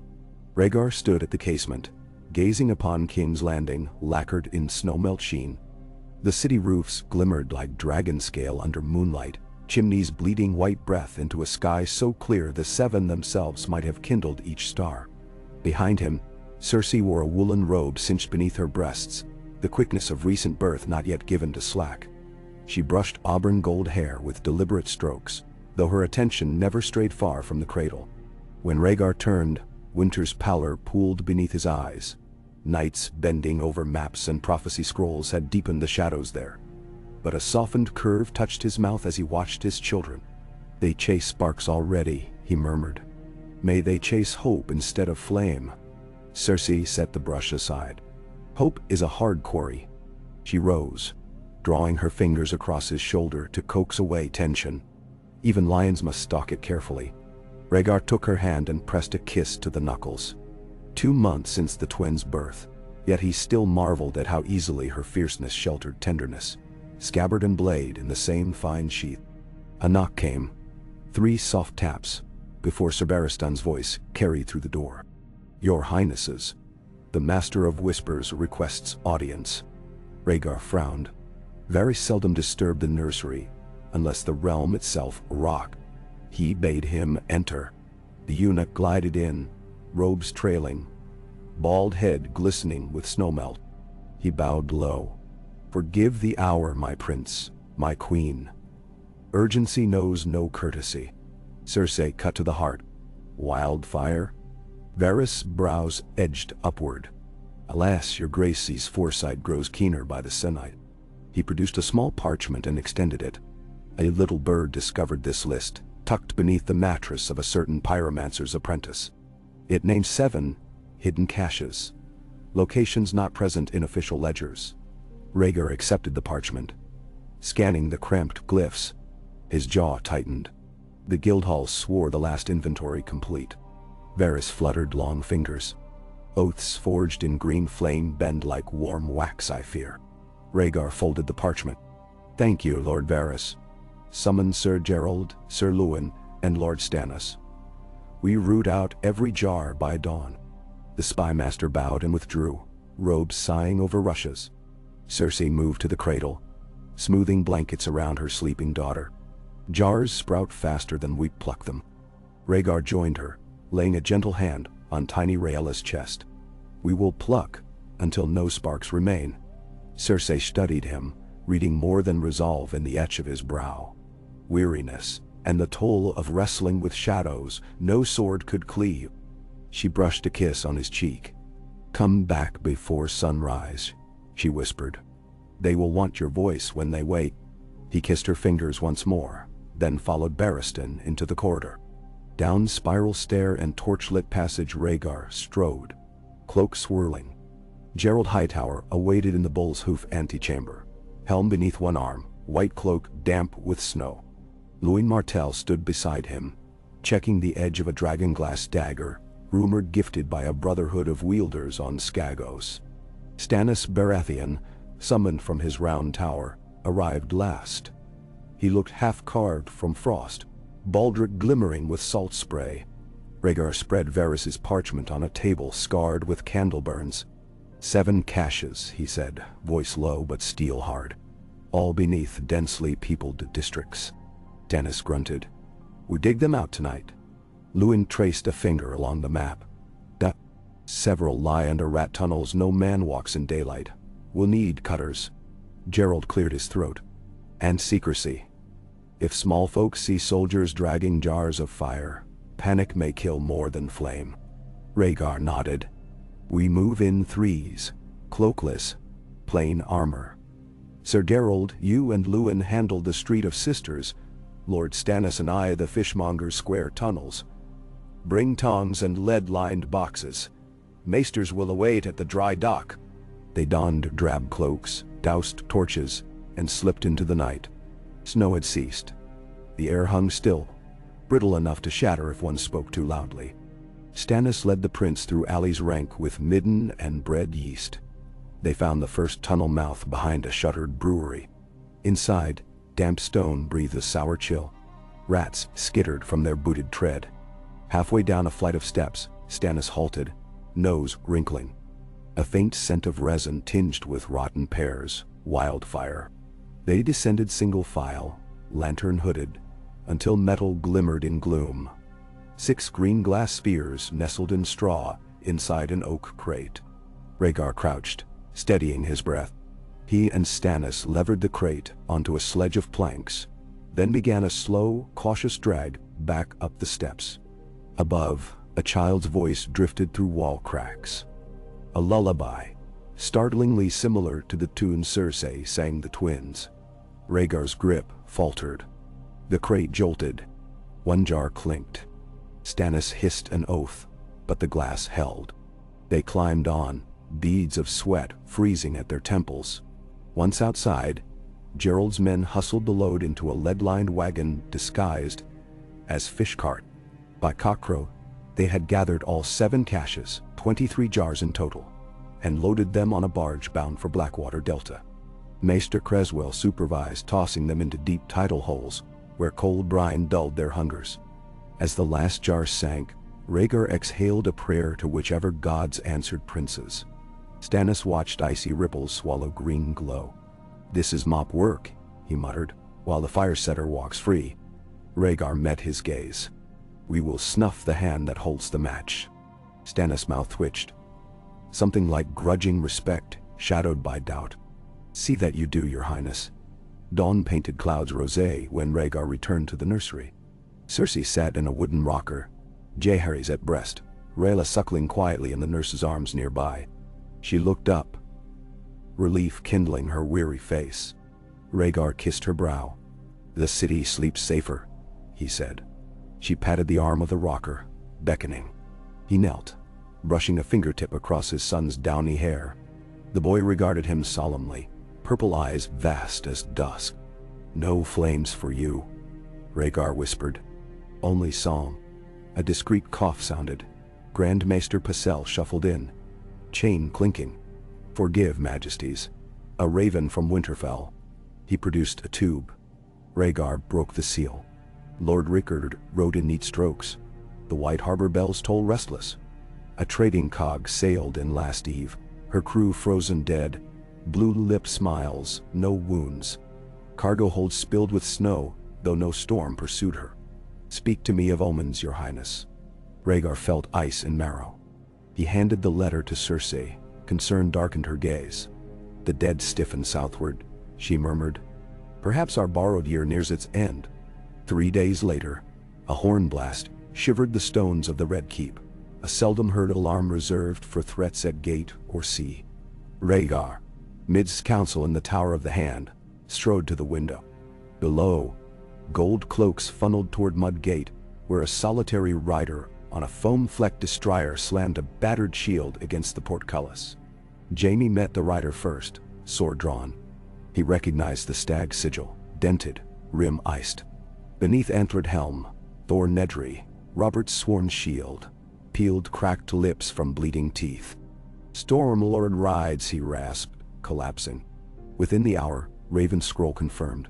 Robert marched with 2,000 men, not in war array but in grim pilgrimage.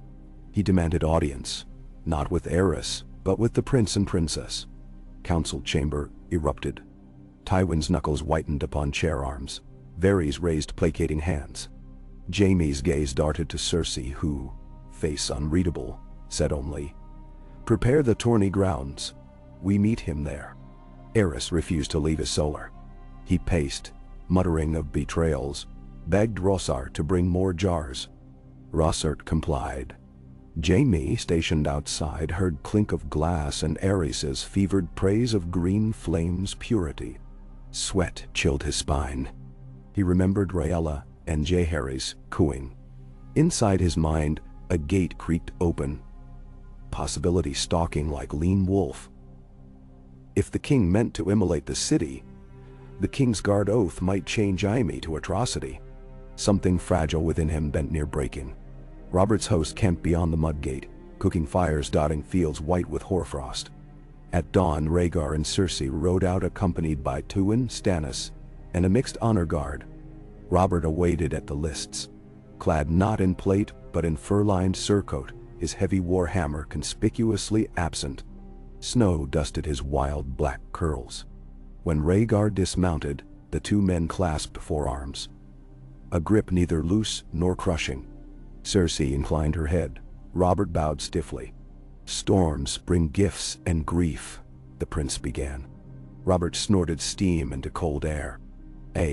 I bring both." He waved a hand. Squires lugged forward 3 coffers bound in iron. "Tribute," Robert said grudgingly. "Harvest ale. Barrels enough to float a galleon." Cersei's lips curved. Robert scowled at any hint he might amuse her. Then Robert produced a parchment. He held it high. "But here," he boomed, "is the grief. Ravens from Tarth speak of ships gone missing along stepstones. Merchants whisper of pale beasts boarding by night, leaving holds crusted with frost. And you," he jabbed finger at Rhaegar, "send letters north about dead men walking. Tell me plain, what stalks our coasts?" Murmurs rippled through assembled knights. Rhaegar replied, "Things older than our banners, newly roused." He stepped closer. "I ask your banner to join mine when the cold truly comes." Robert's eyes searched his face. Perhaps he sought deceit, found none. He exhaled. "Then let me see the North's letter." Rhaegar handed him Rickard's missive. As Robert read, fury drained into wary resolve. Cersei touched his elbow. "Your hammer may yet be needed, Lord Robert. But north, not south." Robert glanced at her, and something softened. "You wield words sharper than steel, my queen." He pivoted to address his men. "Break camp. We ride for Winterfell come dawn."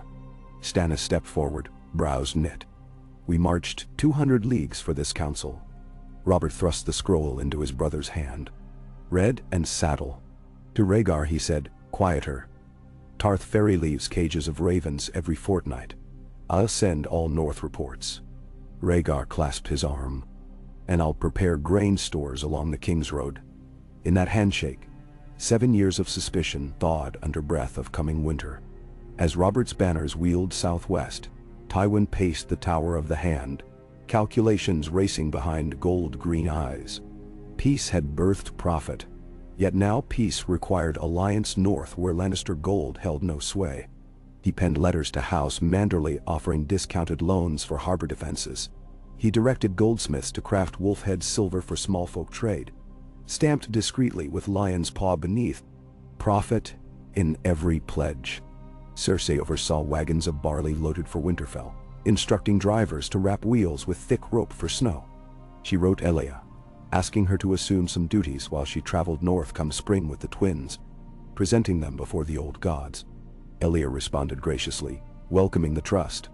Bonds between Lioness and Dornish rose, grew, petals hesitant, but firm. Rhaegar convened buildmasters, ordering watchtowers refurbished along the King's Road every 20 leagues, each equipped with beacon braziers. He selected garrisons from mixed houses to foster brotherhood. Gerald Hightower proposed training archers in flaming arrow relay. Rhaegar approved. Jaime found himself shuttled between 2 fires. Aerys' paranoia worsened. He slept little, chewed nails to bloody shreds, muttering about sons who wanted his throne, wives who birthed usurpers. He demanded Jaime memorize emergency passages beneath throne room that led to wildfire valves disguised as gargoyle mouths.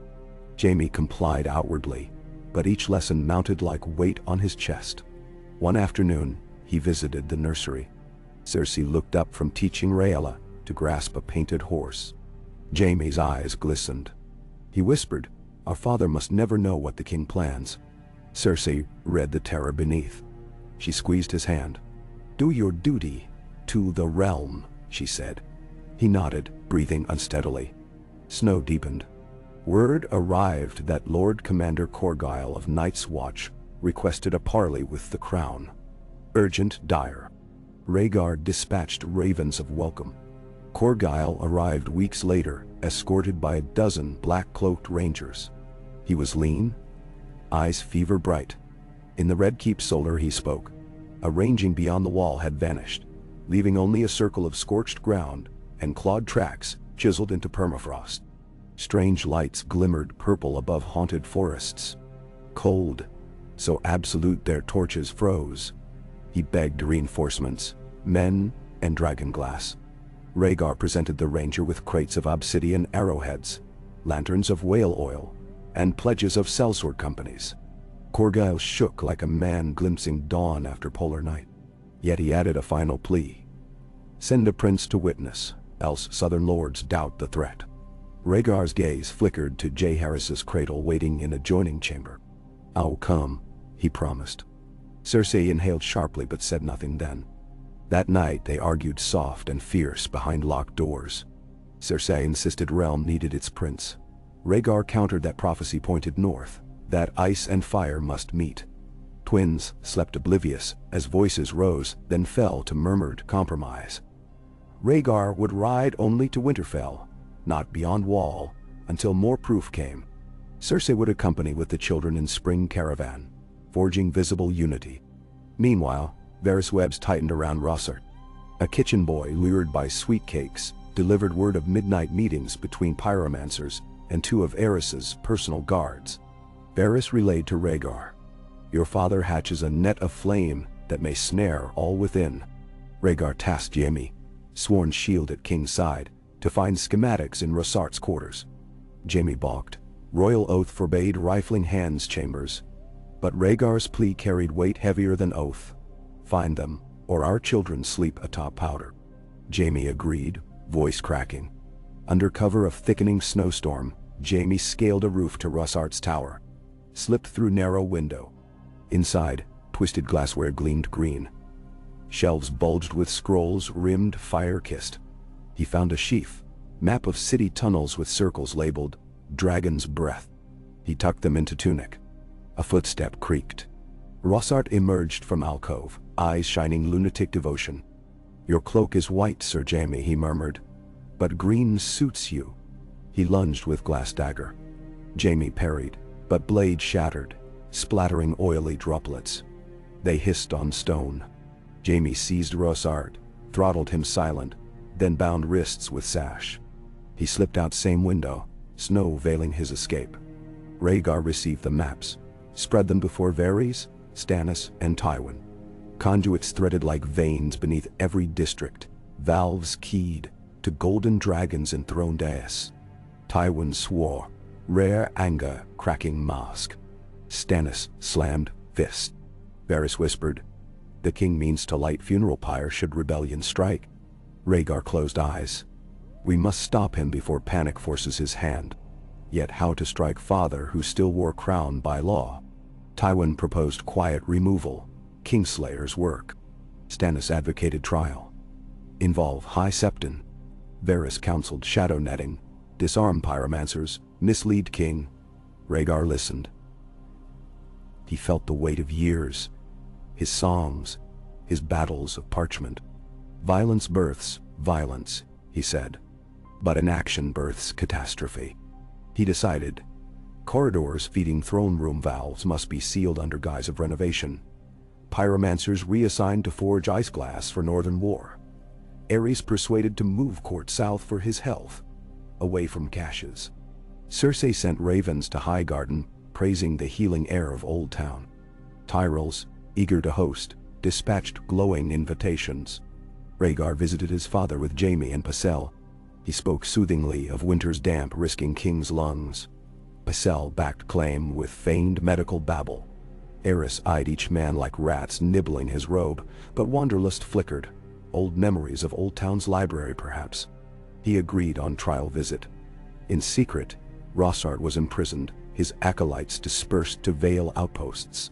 Conduits beneath throne dais were bricked shut overnight by mute masons.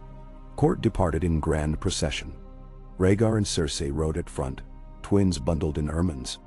Jaime flanked King's litter. Snow gave way to salted breezes south of Blackwater. 3 days in, Aerys' mood brightened. He spoke of Hightower's beacon, of seas whispered to roar dragon names. Cersei relaxed fraction.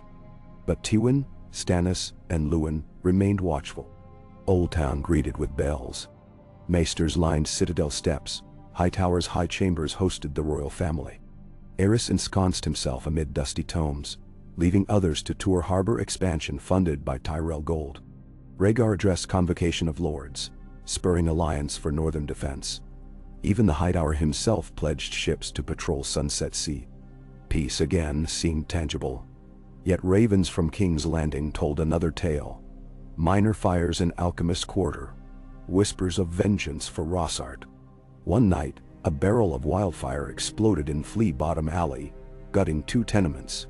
20 small folk charred. Riots sparked. Gold cloaks quelled. News reached Old Town on salted wind.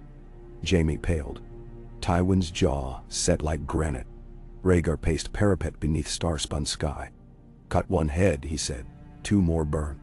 Cersei joined him, their breath mingling. Return, she urged. Before ashes bury hope.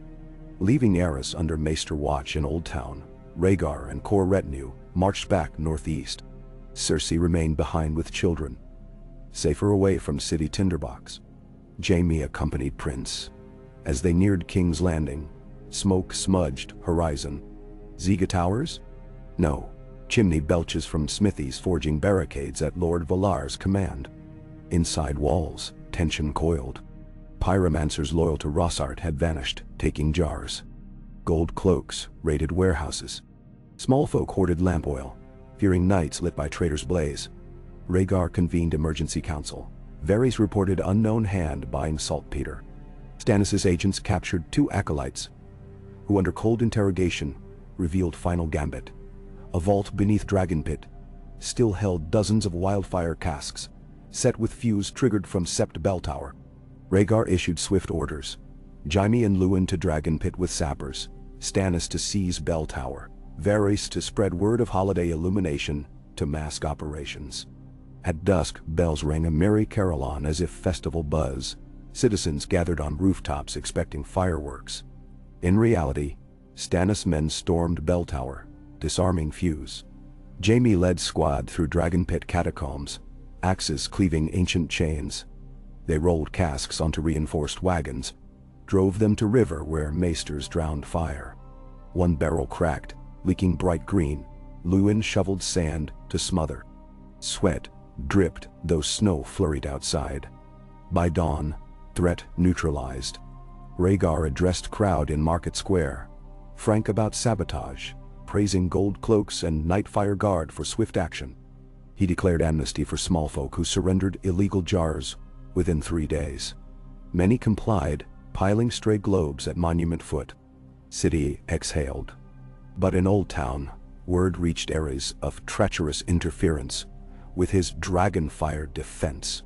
Rage ignited anew. He commanded retinue, prepare to sail back, vowed to punish all who touched his flame. Maester Kedri attempted to tranquilize him.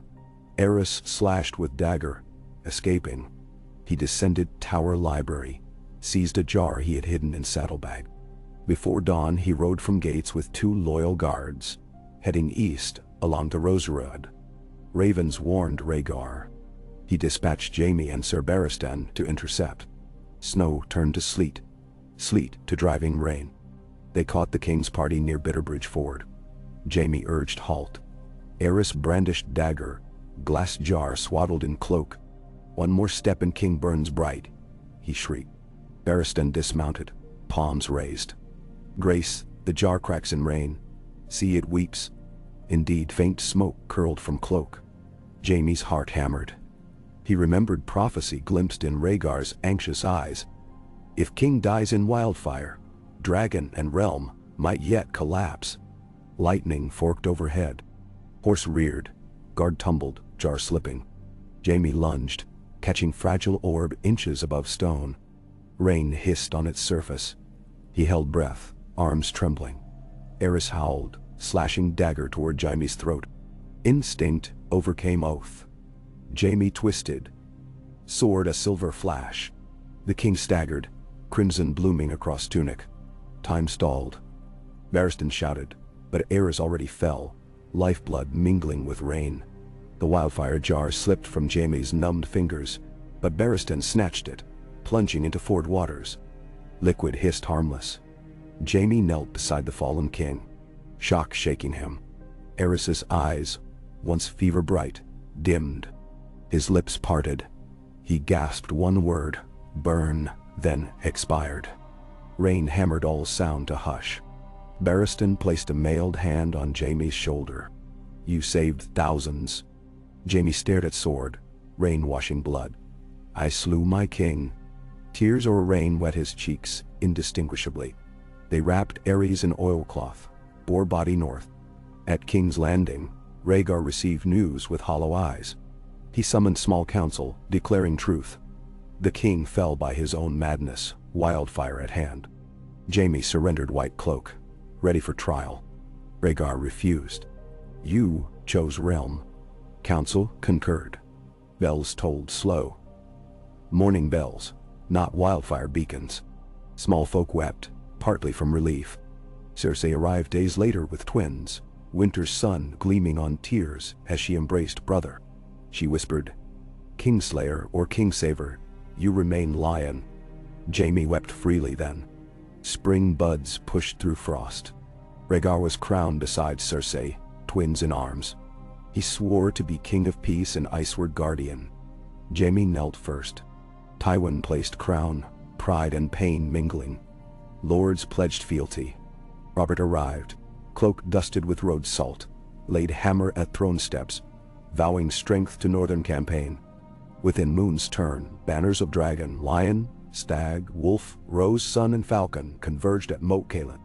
Rhaegar, in fur-lined crimson cloak, addressed gathered host. The real war lies ahead.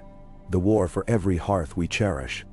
Beside him, Cersei lifted Jaehaerys, so banners could see new Prince Heir, the living promise of concord. Rhaella gurgled in Ilias' arms, a Dornish rose cradling little dragon. In the distance, white winds groaned. Yet for once, the realm faced them as one. And as the armies marched beneath a sky bruised violet with coming dusk, a harp's lone note drifted on the cold air, soft, steady, resolute, guiding mankind toward the long night with music, instead of flame. A high spring thaw crept gradually across the realm. A quiet breath exhaled from the south that coaxed crocus buds through patches of grimy snow. At King's Landing the Red Keep's crimson roofs glistened in pale sunrise, gutter spouts dribbling meltwater that chimed like ghostly bells in the courtyards below. In the throne room, refurbished hearths crackled with cedar logs, even as windows were flung wide for fresh air. Morning light reached the Iron Throne and glimmered upon something new. A circlet of Valyrian steel twined with golden vines resting upon Prince, now King, Rhaegar's brow. Beside the throne stood Queen Cersei, hair an aureate banner against the black and red of Targaryen heraldry. Paw prints embroidered in garnet thread wound from her shoulders down to her train, barely visible except when flames licked across the silk. Then they flashed like scurrying sparks. The realm's first joint court under the new sovereigns hummed with measured fervor. Lords great and lesser queued in uneasy order to reaffirm oaths. Mace Tyrell of Highgarden, decked in rose-petal silks, pledged 50,000 bushels of grain to feed the armies marching north. Randyll Tarly bowed stiffly, though none forgot his former overtures to Aerys' madness. Yet his sword arm remained too valuable for Rhaegar to spurn. Jon Arryn spoke for the Vale, his voice reedy with age yet rock-steady, promising falcon banners for every pass of the neck. Oberyn Martell, lean and dangerous in sunrise orange vest, delivered Sunspear's salute, a spark of mischief dancing behind amber eyes, as though he alone saw threads of fate weaving a far stranger tapestry than simple fealty. When each noble rose, Queen Cersei's steady gaze weighed them, marking who swallowed resentment, who deflected guilt, who hungered for opportunity. She granted courtesy with a grace that felt almost tender. Yet behind the tenderness lay steel, A silent vow. And many saw it. She was lioness and dragon both, and rumor claimed her smile alone had discouraged half a dozen nascent intrigues. Only one figure in that august line drew a hush upon entering. Jaime Lannister approached, clothed in a new cloak of white, woven with subtle crimson edges, by the Queen's own decree. He knelt, head bowed, yet his hands rested unshaking upon sword pommel. The length of the chamber held its breath, awaiting royal judgment. Rhaegar's voice carried across marble like a soft string plucked. Sir Jaime of House Lannister, sworn shield to the crown, who raised blade against a king to save a kingdom. Rise! Jaime obeyed. Rhaegar stepped down 2 marble steps, the crown casting thin shadow across his eyes. My father's blood stains your sword, the king continued. And so does realm's salvation. By council's accord, and by voice of the gods, you are absolved of regicide, and named protector of the realm's flames. The city's defense against alchemical threat falls henceforth under your command. A murmur rippled through assembled peers, half relief, half marvel at such novel office. Jaime's jaw tightened. Your grace, I will wear the burden. Rhaegar clasped his forearm. Wear it as shield, not shackle. From the dais Cersei inclined her head, pride shimmering. Yet Jaime's green eyes, meeting hers, glinted not with triumph, but gravity. He felt the weight of charred memory long before wildfire scorched flesh, the weight of what might have been. And now this new yoke, to guard against any shadow of what he had slain, fit snug around his heart. That evening, Queen Cersei retired to the nursery where Princess Rhaella burbled in a carved cradle of spruce shaped like a swan's wing, while Prince Jaehaerys gummed a leather wolf pelt rattle Tywin had fetched from Gold Road traders. The queen dismissed nursemaids for a moment's peace and lifted her son. His wide violet gaze fastened upon the lion talisman at her throat. She rocked him gently, humming a lullaby Lannisport sailors once sang on foghorn nights. Candles flickered. Across the room 2 Kingsguard, Trant and Talad, stood statuesque, yet their eyes softened at the scene. A soft tap sounded. Qyburn slipped in, robes rustling. He bowed. Your grace, forgive intrusion. Cersei motioned him closer. In whispered exchange he presented a small vial of thick amber tonic, milk of the poppy refined with Myrish lanceolif, stronger sedative than usual, for use in dire humors. Should the king's dreams grow wild, Qyburn advised, meaning those prophetic nightmares that left Rhaegar pale at dawn, this will hush the storm. Cersei accepted the vial, tucking it into a velvet sachet. Only if needed, she cautioned. Qyburn nodded, though the notion of necessity seemed to glint in his dark pupils. Rhaegar dreamt indeed, more vivid since the crown's weight settled on his brow. Harp strings morphed into wails of wights, snow-laden pine bled sap like fire. A woman's voice, sometimes Lyanna's, sometimes Elia's, kept pleading, but each time, the words changed. One dawn he jolted awake beside Cersei, sweat glazing chest, heart drumming like someone had hammered ribs into war drums. He rose, donned a robe of black linen, and walked terraces until sunrise burnt mist from the bay. At breakfast Cersei pressed his hand. He squeezed back, but said nothing of his dream. Preparations for the northern march accelerated. News of Rhaegar's coronation had carried to White Harbor, where Lord Manderly organized longships to ferry grain up the White Knife. In Winterfell, Lyanna oversaw bundling of obsidian axes, produced by blacksmiths, newly funded through Rhaegar's loan. Ned Stark, designated Warden of the North while his father coordinated southern alliances, trained recruits daily in the yard. Ironwood dummies bristling with arrows. Robb Stark, just a toddler then, watched wide-eyed, clutching a small wooden sword while old Nan spun tales of the last long night. Direwolves howled at dusk more frequently, as though sniffing some distant calamity their human companions could not yet scent. In Old Town, Aerys's body lay in silent crypt, below the starry septite. By Rhaegar's edict, the Mad King was interred in Targaryen mausoleum there, rather than at King's Landing where still lingered whispers of green betrayal. The High Septon performed rites of quiet absolution. Few courtiers attended. Pyromancers, those not imprisoned, sent wreaths of smoke lily, though to onlookers the floral smoke seemed to coil like serpent tongues. Euron Greyjoy, newly arrived after years of reaving, strolled incognito among mourners, eye patch ember black, smiling at every mention of wildfire. He vanished that same night aboard the Silence, leaving steward unpaid. As the first full melt swelled rivers, the combined host assembled at Harrenhal. Rickety planks replaced scorched ones from past tourneys, banners of lion, fierceling wolf, prancing stag, golden rose, silver falcon, and three-headed dragon fluttered in a rare unison. Field kitchens smoked like 1,000 dragon mouths, turning wheels of cheese and casks of pickled cod into rations for the long ride. Spirits ran half hopeful, half anxious. Alliances this broad could fracture at slightest spark. Yet Rhaegar walked the camp each dusk with his harp, pausing at each hearth to offer a stanza. Sometimes rousing, sometimes elegiac. He kept his voice low, but hearing it nights swore their dreams grew calmer. A war council convened in King Harren's ruined audience chamber.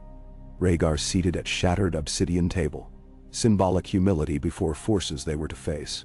To his right, Lord Rickard Stark unrolled a freshly inked map of the Gift and lands beyond. Pins marked sightings of white shadows, disappearing villages, ghost fires.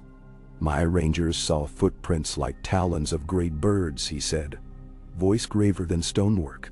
Snow glows blue beneath them, and at Hardhome, no men left breathing. A hush. Oberyn tapped finger on the map. Dot. So the true enemy gathers here, above the shivering sea.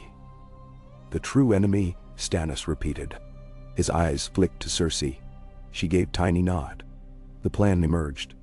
A spear of elite forces, named the Dawn Shield, would ride ahead to Castle Black.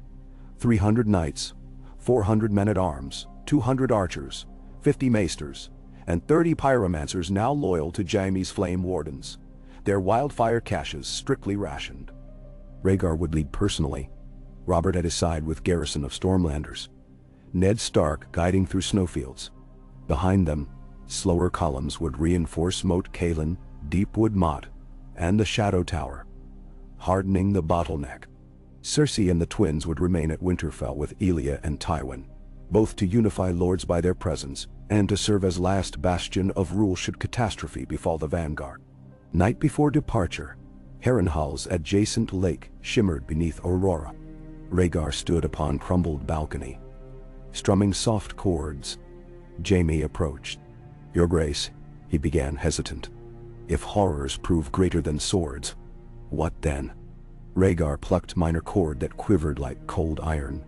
Then we sing louder. Jaime exhaled. Songs won't stop ice. No, Rhaegar agreed. But they might keep hearts from freezing. At dawn, the Dawn Shield column moved north, hooves muffled in fresh snow. Ravens scattered from tower ruins. Rhaegar rode a black courser named Winter's Whisper. Robert, upon his famous stallion Piebald. Ned's direwolf pup ghost loped alongside, already lanky. In their wake trailed wagons of dragonglass, wildfire and iron casks, timber for quick palisades.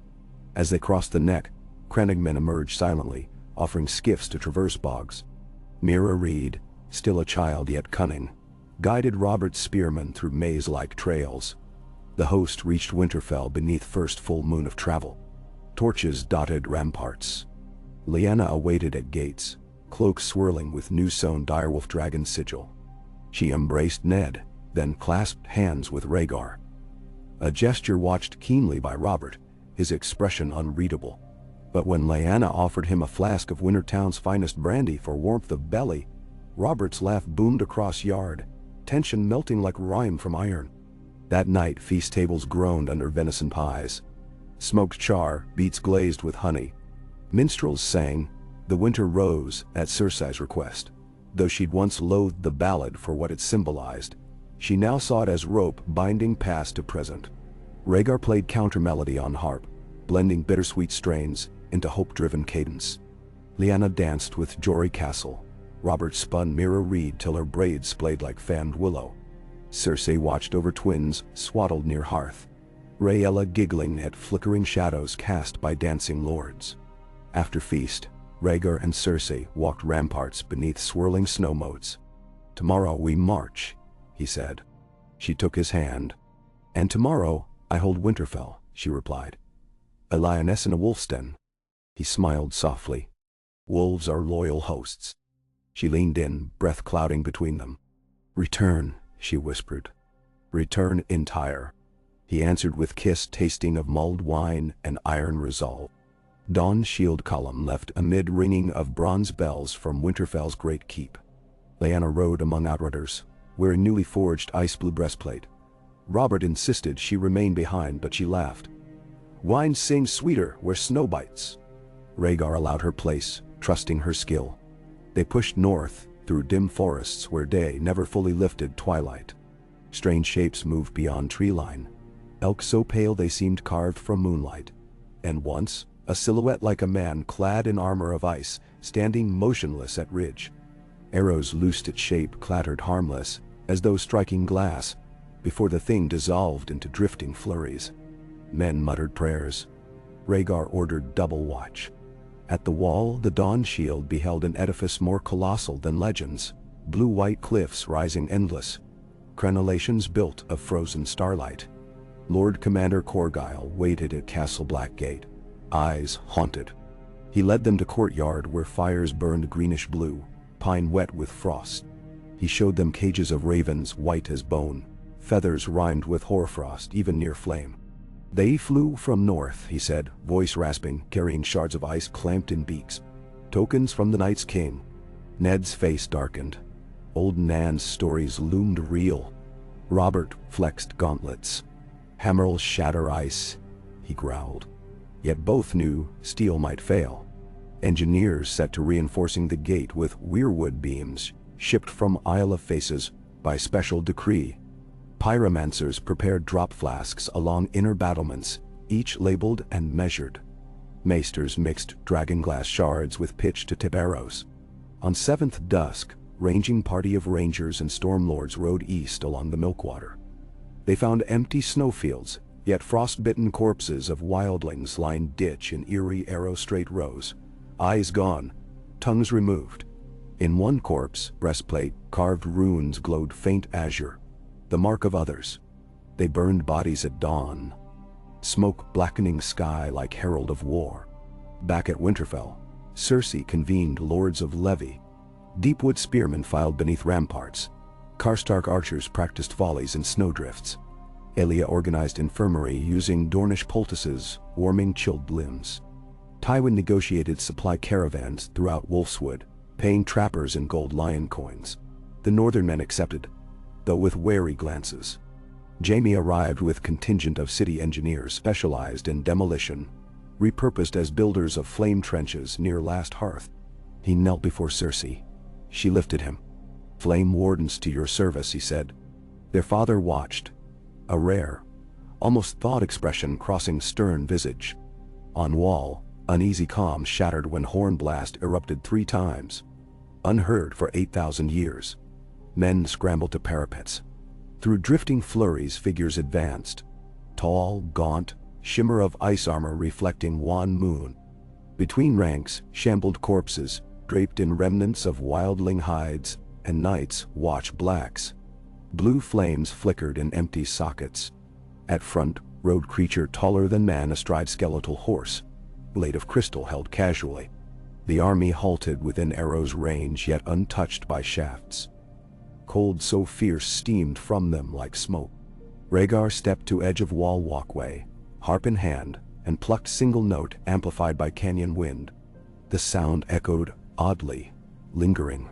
The leader tilted head. Silence creaked. Rhaegar raised voice. "Go back to the night that birthed you." Words tumbled brittle in frozen air. In response, the other lifted arm. Wind roared. Snow surged like living tide. Rhaegar signaled. Flaming arrows streaked from battlements, many extinguished mid-flight, smothered by unnatural cold. A handful struck whites, who burst into blue flame, yet others trudged on.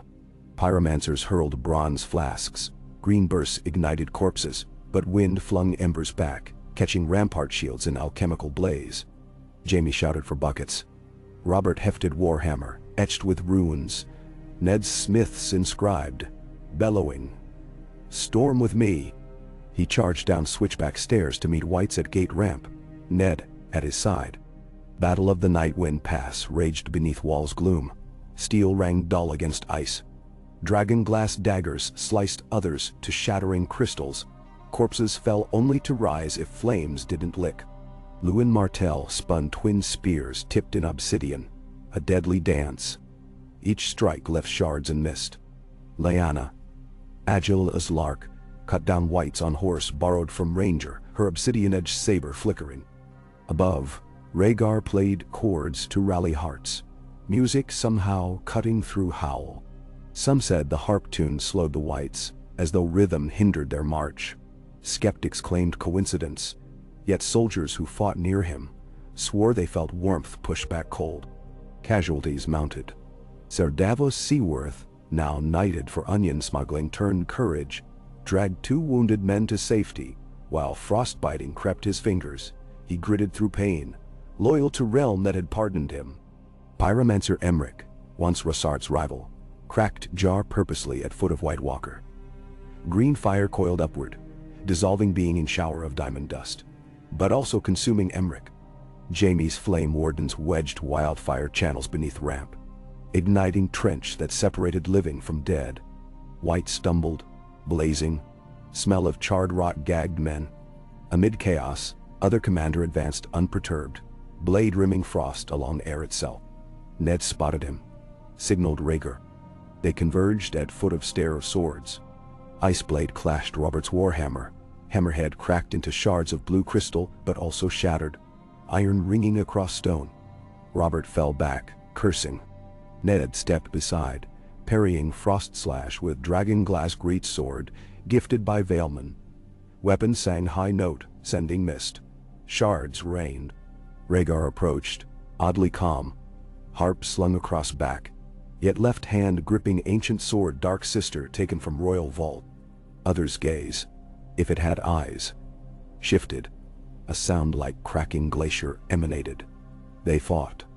Frost against obsidian and Valyrian steel. Every strike cast blue sparks, each note of collision like chime of doom. Finally, Lyanna sprinted through swirling snow, circled behind.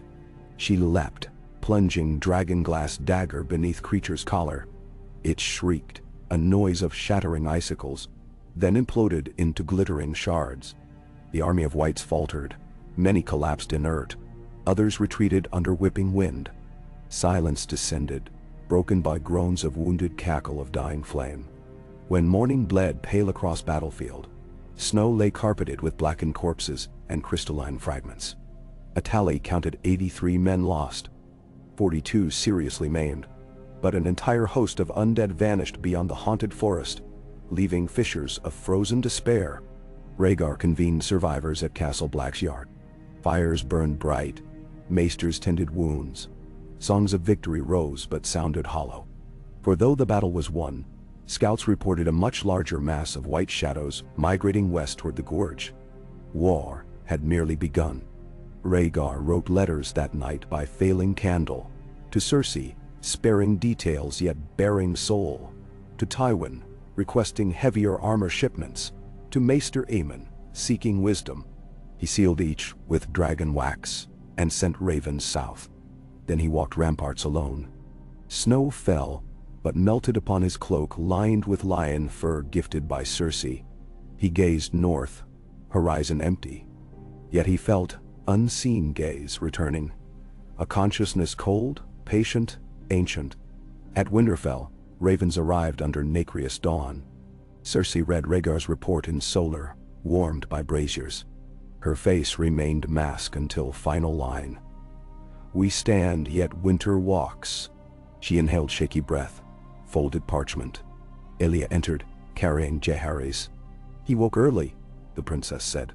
Cersei looked into tiny violet eyes and felt both fear and unstoppable fierceness. She kissed his brow. "Your father keeps the dawn," she murmured. Tywin convened smiths. ordering every forge from Mokalan to Carhold, hammered into day-night production of dragonglass blades, arrowheads, war picks. He emptied Lannister gold vaults to import obsidian from Dragonstone mines. Darnish caravans braved icy passes, bringing scorpion bolts tipped with glass. Across narrow sea, agents purchased Myrish lenses for night signal towers along wall. Jaime oversaw trench network around Winterfell, fire channels connecting cisterns of thickened oil. At each gate, large catapults loaded with barrels of wildfire, plainly labeled not to trick, but to remind defenders of Tool, at last resort. He drilled men in quick lighting and fast retreat. In courtyard he sparred with Brienne of Tarth, newly arrived with father's levies, her size and honesty winning Jaime's wary respect. They exchanged thrusts until sweat steamed under cold. Sparks of rivalry flickered amid war gloom. Beyond the wall, scouts under Corgyle spied ice citadels forming from frozen waterfalls. Whites stacking bodies into parapets of flesh. Something huge stirred in fens, described only as moving forest of antlers fused with bone. Messages turned fragmentary. Some ravens returned with eyes frozen white. Claws cracked. Rhaegar convened Second War Council. Among them, Melisandre of Asshai, appearing night-silver-robed, claiming flames showed a prince that was promised. She whispered to Stannis that burning heart of kingship lay in his blood. Stannis listened, jaw set. Rhaegar allowed her counsel, but remained wary. Fire fanatic no less dangerous than wildfire jar. Maester Samuel Tarly presented old chronicle referencing horn capable of bringing wall down. None knew location. Jon Snow, now grown wiry ranger, argued to seek it and destroy. Robert scoffed but approved scouting. Lyanna's wounds from battle. A sliver of ice lodged near ribs, festered with unnatural chill. Maesters drew it out, yet she remained feverish. Ned seldom left her bedside. Rhaegar visited, placing harp to her hand. She smiled weakly. They remembered summer tourney. "Sing me south," she whispered. He played lullaby until sleep eased her. In Dragonstone, Daenerys Targaryen, child left behind at birth of war, took first steps, watched by Sir Willem Darry. She giggled at shrieking gulls, unknowing world balanced atop her kin's peril. Across sea, magisters of Pentos debated offering sell sails if realm fell. In Bravos, Iron Bank weighed risk of loaning to Westeros at war with death. String advanced timidly. At Winterfell orchard snow melted revealing green shoot. First living color months. Small folk cheered. Omen of life. Cersei oversaw planting of fast-growing tubers, reminding peasants famine served others as sure as swords. She rode through villages distributing bread. Some knelt calling her winter lioness. She accepted with nod, though she kept memory of Eris's burning whispers to guard humility. June's full moon rose bloody. That very night the great battle horns sounded again, this time along entire wall length. Thousands of glowing blue eyes surged from every tree line, unnatural silence broken only by crack of frost beneath their march. But humanity stood readied. Trenches aflame, ballistae loosing dragonglass bolts, war horns calling each castle to life. From east at Eastwatch, fleet of galleys manned by mannerly sailors fired flaming pitch at ice floes carrying whites. From West Shadow Tower, giant scorpions built from Sunstreak Yard ballistae pierced ice giants lumbering through gloom. At Castle Black, central assault converged. Rhaegar and Robert fought back-to-back atop collapsed parapet, hammer rebuilt with dragonglass studs striking like thunder. Ned directed volleys, while Stannis guarded tunnel with Melisandre brandishing ruddy blade that glowed with trapped dawn. Lyanna recovered, led outriders flanking undead line with spears painted in weirwood sap. Jaime's flame wardens executed risky plan. Ignite wildfire beneath siege mammoth of ice. Green plume roared high, dissolving behemoth, but heat cracked lower wall face. Blocks tumbled, whites clambered. Brienne with men of Tarth held breach, shield a wall inside wall. Battle raged 2 days. At height of second dawn, horns shrieked from north side of gorge. Dragons. Word traveled. Daenerys, against orders, arrived on back of young dragon Stormfire, hatched unbeknownst on Dragonstone, having flown guided by inborn memory to family. Rhaegar's shock turned to awe as Stormfire unleashed white-hot flame, different from wildfire, pure heat that melted ice armor. Yet dragons screeched as spears of frozen mist pierced wing. It toppled onto parapet, crushing whites, pinned. Daenerys clung to spike, hair silver across snow. Rhaegar sprinted through chaos, reached daughter, carved free strap. Together father and child faced oncoming wave. Stormfire struggled, breath flickering. Rhaegar pressed palm to dragon's blood-warm scales and sang a forgotten Valyrian lullaby. Dragon's eye met his. One last gout of flame erupted, part azure, part gold, encircling undead, fusing them into glass-like pillars that cracked and fell. Silence fell, broken by distant retreat horns of others. The Night King, if such name belongs, appeared on ridge beyond, frost cloak billowing. He watched, expression unreadable, then vanished into swirling snow. Rhaegar lifted Daenerys. She buried face in cloak. War's tide shifted but not ended. Aftermath saw bodies burned in pyres that lit sky for a week, fiery constellations to mirror heavens. Stormfire survived, wing torn. Masters bound wound, Queen's Guard of Northern Children stood vigil. Songs already formed. Dragon's Daughter of Dawn. Yet Rhaegar carried heavy dread. Night King tested wall. Next time might bring storm none could quell. In Winterfell's Godswood, Cersei prayed under Heart Tree, sap running red as tears. She asked old gods she'd never believed to shield husband, children, land of Dot. Ned stood with her, hand on bark. He swore pack would hold. Tywin watched from distance, pondering that his grandchildren's fate bound him to mystic weirwood he once dismissed as superstition. Gold was useless against ice. Councils resumed. Build new wall of dragonglass beneath original, craft armories of obsidian steel, call banners of every island. Even Dorne pledged Sandsteed raiders for summer supply lines. Peace, forged in marriage, now steeled by blood of shared war. And slowly suspicion between houses receded before necessity. In King's Landing, rebuilding continued under hand of Jon Arryn, now Lord Regent. He turned black cells into forges, minted coin stamped with twin sigils, lion and dragon embracing flame-kissed rose, currency of alliance. Streets lit by new lamps, fueled by pine oil rather than tallow to save fat for soldiers. Bards sang fewer bawdy tunes, more hymns to unity. But corners whispered, if war drags, coffers dry, what then? Arryn instructed scribes to send trade envoys to Qarth and Et, seeking grain. Across sea, merchants perked. Ice war, valuable. High in northern sky, red comet streaked one midnight, trailing tail of living flame. Wildlings still free, whispered of dragon's breath heralding final clash. In Old Town Citadel, archmaesters argued star predicted doom. One wrote treatise claiming comet path aligned with Age of Heroes cataclysm. Copies traveled by Raven. Rhaegar studied by hearth while Stormfire slept coiled outside courtyard. He called last convocation near Black Gate. There, beneath shimmering aurora bleeding crimson from comet, he addressed lords. We have bled, but stand. Ice learns, so must we. Not dragon, lion, wolf alone. Every beating heart from Summer Isles to Bear Island shares dawn's weight.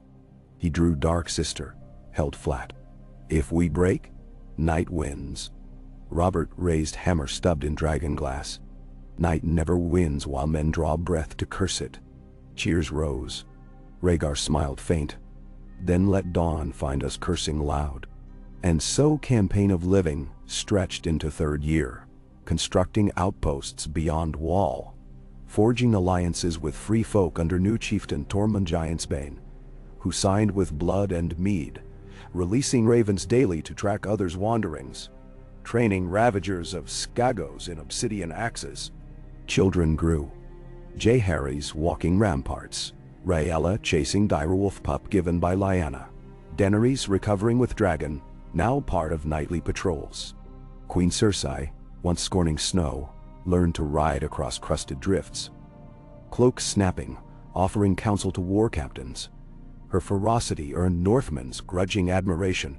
In taverns, they called her Frostmane.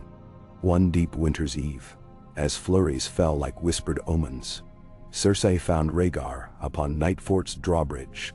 He gazed north, comet halo faint now. She pressed flask of Tiroshi pear brandy to his lips. He drank, eyes soft. Music thins, he confessed. Strings snap. She cupped his cheek. Then forge new strings. She led him to abandoned kitchen where she'd ordered Smith to wire fresh harp of weirwood and bronze, strings from sinew of ice elk. Rhaegar strummed. Sound emerged deeper, resonant as earth itself. He played, and snowflakes danced in slight eddies, as if listening. Far north, Night King turned face to sky, sensing melody, and for first time in aeons, the visage of frost cracked, in either sneer or contemplation. War's final verse not yet sung, but hearts held cadence. Lioness and dragon stood unbowed amid white wastes. Hope glowed like ember in gale, stubborn, defiant, awaiting stroke of fate's hammer to burst into full flame or wink to ash. Yet while music flowed over snowfields, and children's laughter echoed in halls built for war, possibility endured. Some songs end in silence, others in crescendo. Westeros now thrummed between, and somewhere within that chord, dawn brightened, faint, fragile, but real. On horizon, men and monsters, both watched with equal fear.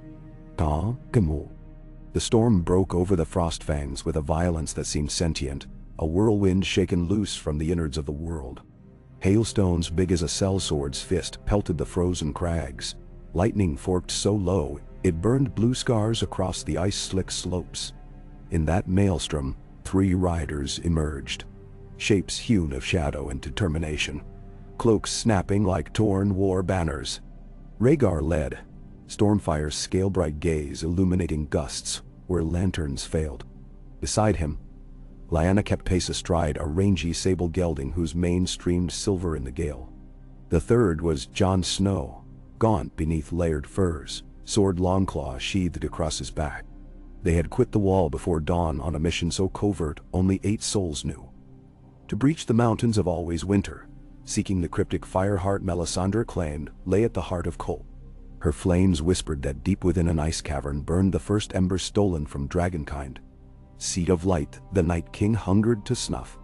If that cold dawn could be found and woken, she swore, the tide would turn. Wind keened around narrow defile, as the trio dismounted and pressed on foot. Jagged ice fangs jutted from cliff walls, each one ringing faintly when struck by hail, like 1,000 death bells. Rhaegar's new harp, built of weirwood and bronze, was swaddled in oiled leather at his back, silent sentinel to the howling night. He carried Dark Sister unsheathed, blade gleaming star cold. Lyanna bore twin dragonglass sabers, their edges black as morning.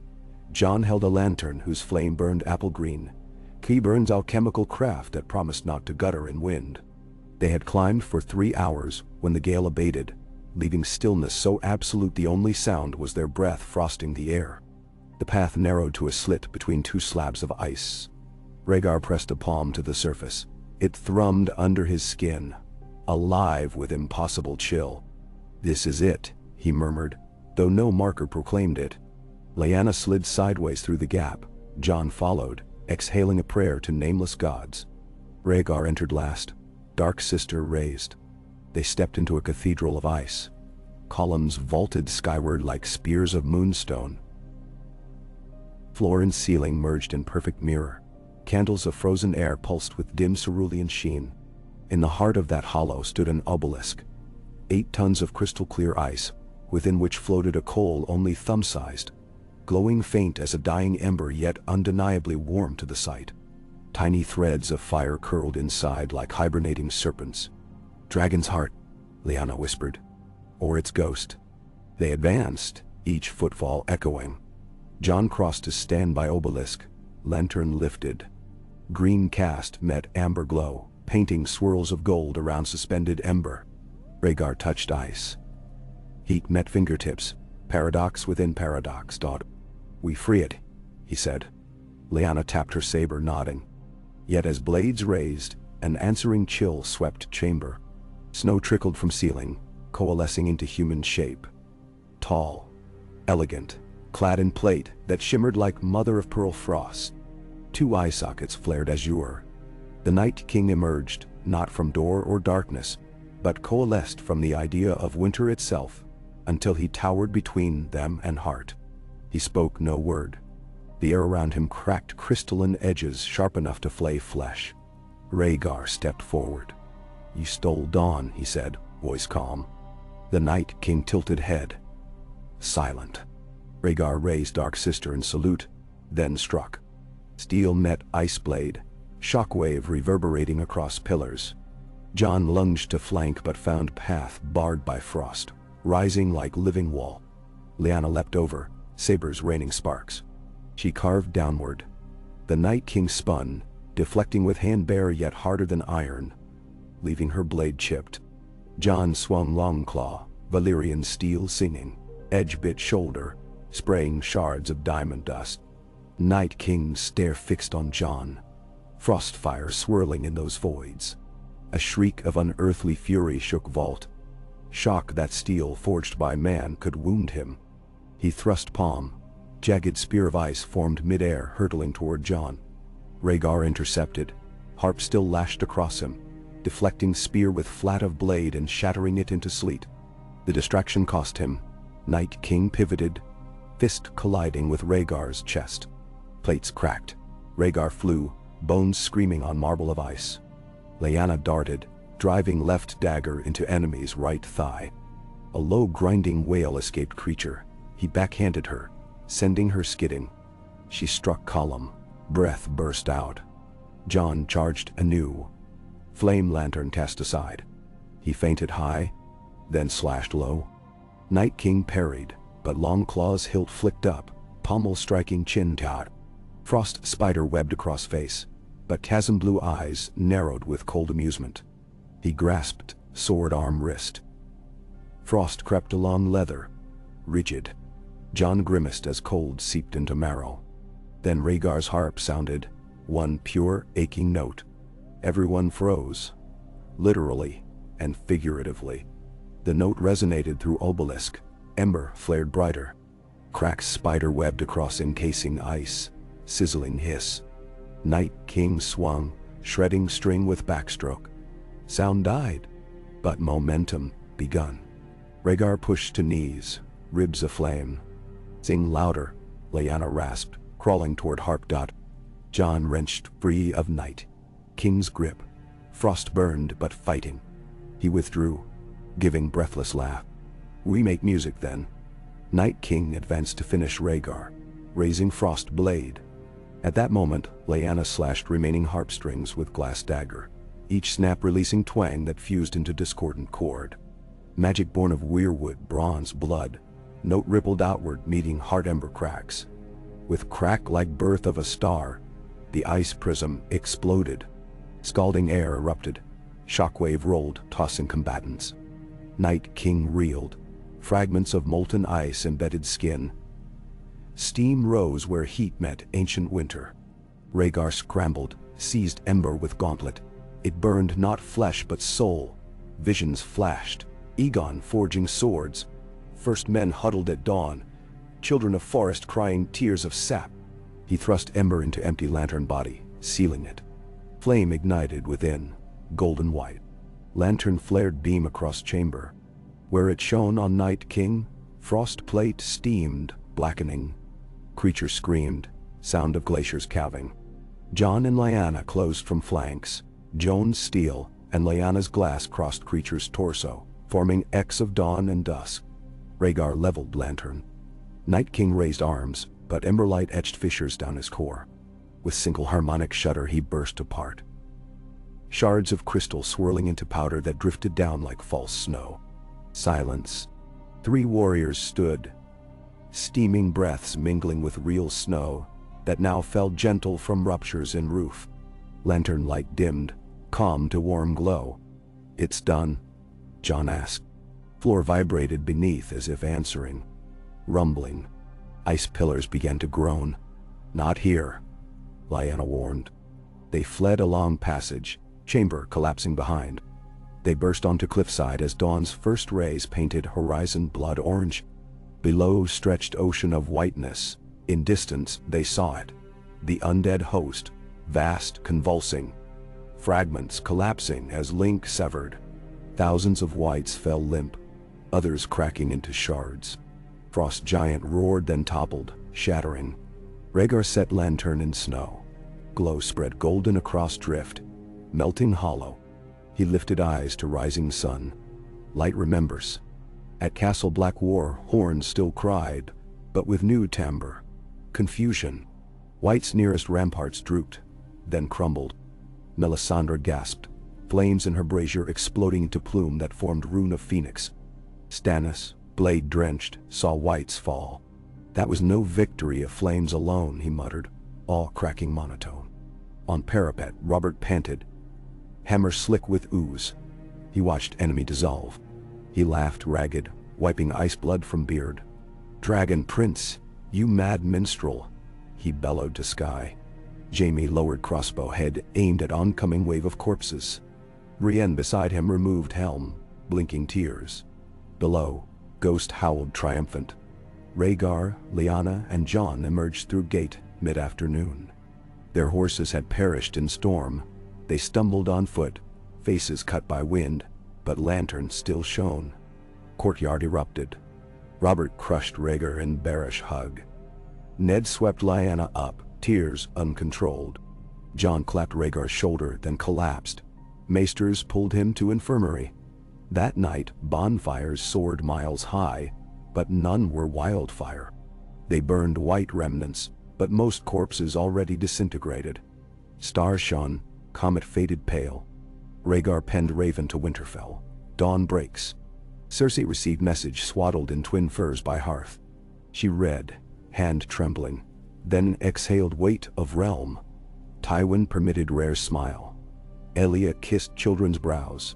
Jaehaerys reached for parchment, babbling. Weeks passed as living confirmed death of death. Scouts rode beyond lands of always winter, found only silent ice fields. No footfalls but wind. Dragons soared again. Stormfire healed, joined by hatchling Sunsinger born beneath Winterfell's hot springs to Daenerys. Free folk celebrated with bone drums. Tormund declared day of snow melt mead. Qyburn studied Ember Lantern, recording that heat constant yet cool to touch, named it Heartflame. Melisandre prophesied age of summer snow, where ice and fire equalize. At King's Landing throats roared songs. No more dirges but bright ballads. Coin minted of orichalcum soldiers circulated. One face lion dragon entwined, other Ember Lantern. Great council convened inside Dragon Pit, with roof now repaired, ironically using ice steel recovered from shattered weapons. Rhaegar presided, crown of vines replaced by simple circlet, reforged from blade of Nightkin. Ice steel tempered in dragonfire, symbol of unity. He addressed throng, "We won dawn together. Let us guard day from ourselves." He proposed elect council each decade, representing every great house, free folk, even Summer Isle's emissary D. Lords debated but assent grew. War's crucible forged trust. Cersei spoke second. She unveiled Rebirth Accord, funds to rebuild small folk homes north and south, using Lannister gold reallocated from war coffers. Tywin's eye twitched, but he nodded, surprising all. Jaime presented plan to repurpose Alchemist Guild under oversight of Flame Wardens to study safe healing uses. Wildfire restricted to city foundries remote. Oberyn introduced trade routes across Narrow Sea under banner Dawn Phoenix. Yara Greyjoy offered Ironborn ships to escort, in exchange for seats on council. Robert, half-drunk but exuberant, proposed annual tourney named Frostfall, honoring those fallen. First lists to be held at Harrenhal Meadows, now lush with spring. Lyanna accepted role as Warden of the True North, a buffer realm where free folk and Northerners mingle. She rode east with Tormund to map boundaries, Jon Snow by her side. Summer unfurled like long-lost lover returning shyly. Wildflowers carpeted riverlands, King's Road bustled with caravans. At Winterfell, orchard apricots bloomed where none had in centuries. Queen Cersei visited small folk gatherings, distributing seedlings, telling children tales where courage overcame fear. Some night, she stood alone beneath stars, recalling father's lessons that power begets respect. But now, she saw power measured equally by mercy. Rhaegar traveled with Daenerys and Stormfire across realm, giving concerts free and square of every holdfast. He played harp of sinew and bronze rebuilt by Master Luthier from Pentos. Heart flame lantern hung upon stage, casting warm radiance. Its glow never dimmed. Sunset hearts eased near it, old pains less sharp. One sunset Stormfire spiraled above Dragonstone. Rhaegar astride, lantern strapped. The dragon perched atop high tower. Rhaegar gazed across sea. Sunset mirrored in waves.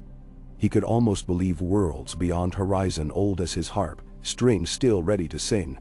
He whispered, thanks to mother lost, father mad, all who had walked with him into night. Below, Daenerys and Jaehaerys raced along beach, leaving Prince for tide to a race. Rhaella clapped from saddle before Cersei. Queen laughed. Hair gilded by sun, worries eased. But stories seldom end with simple dawn. In Qarth, warlocks stirred, angry power starved by shattered winter. They plotted to steal Heartflame. In Old Valyria, distant rumblings signaled volcanoes' new hunger. Far south, Summer Isle's seers dreamt of serpent of sand and smoke. Rhaegar knew. He returned to King's Landing, summoned Council of Dawn. Scenes change, he said, hand on lantern, but play remains. Dawn we won, day we shepherd. Jaime nodded. Lyanna, tanned from northern sun, grinned. Ned stood silent, full of steadfast. Robert raised goblet, solemn for once. Cersei took Rhaegar's free hand, intertwining fingers. Their children tumbled in corridor, laughter echoing like distant bells that once told war, now pealed future. Outside throne room, braziers burned not wildfire, not watchfire, but calm hearth coals. The smell was cedar and promise. And somewhere, high above beyond clouds, comet that had heralded war flared one last time, trailing sparks the color of lion's mane and dragon's breath, before slipping into black ocean of sky, leaving dawn to those who had claimed it.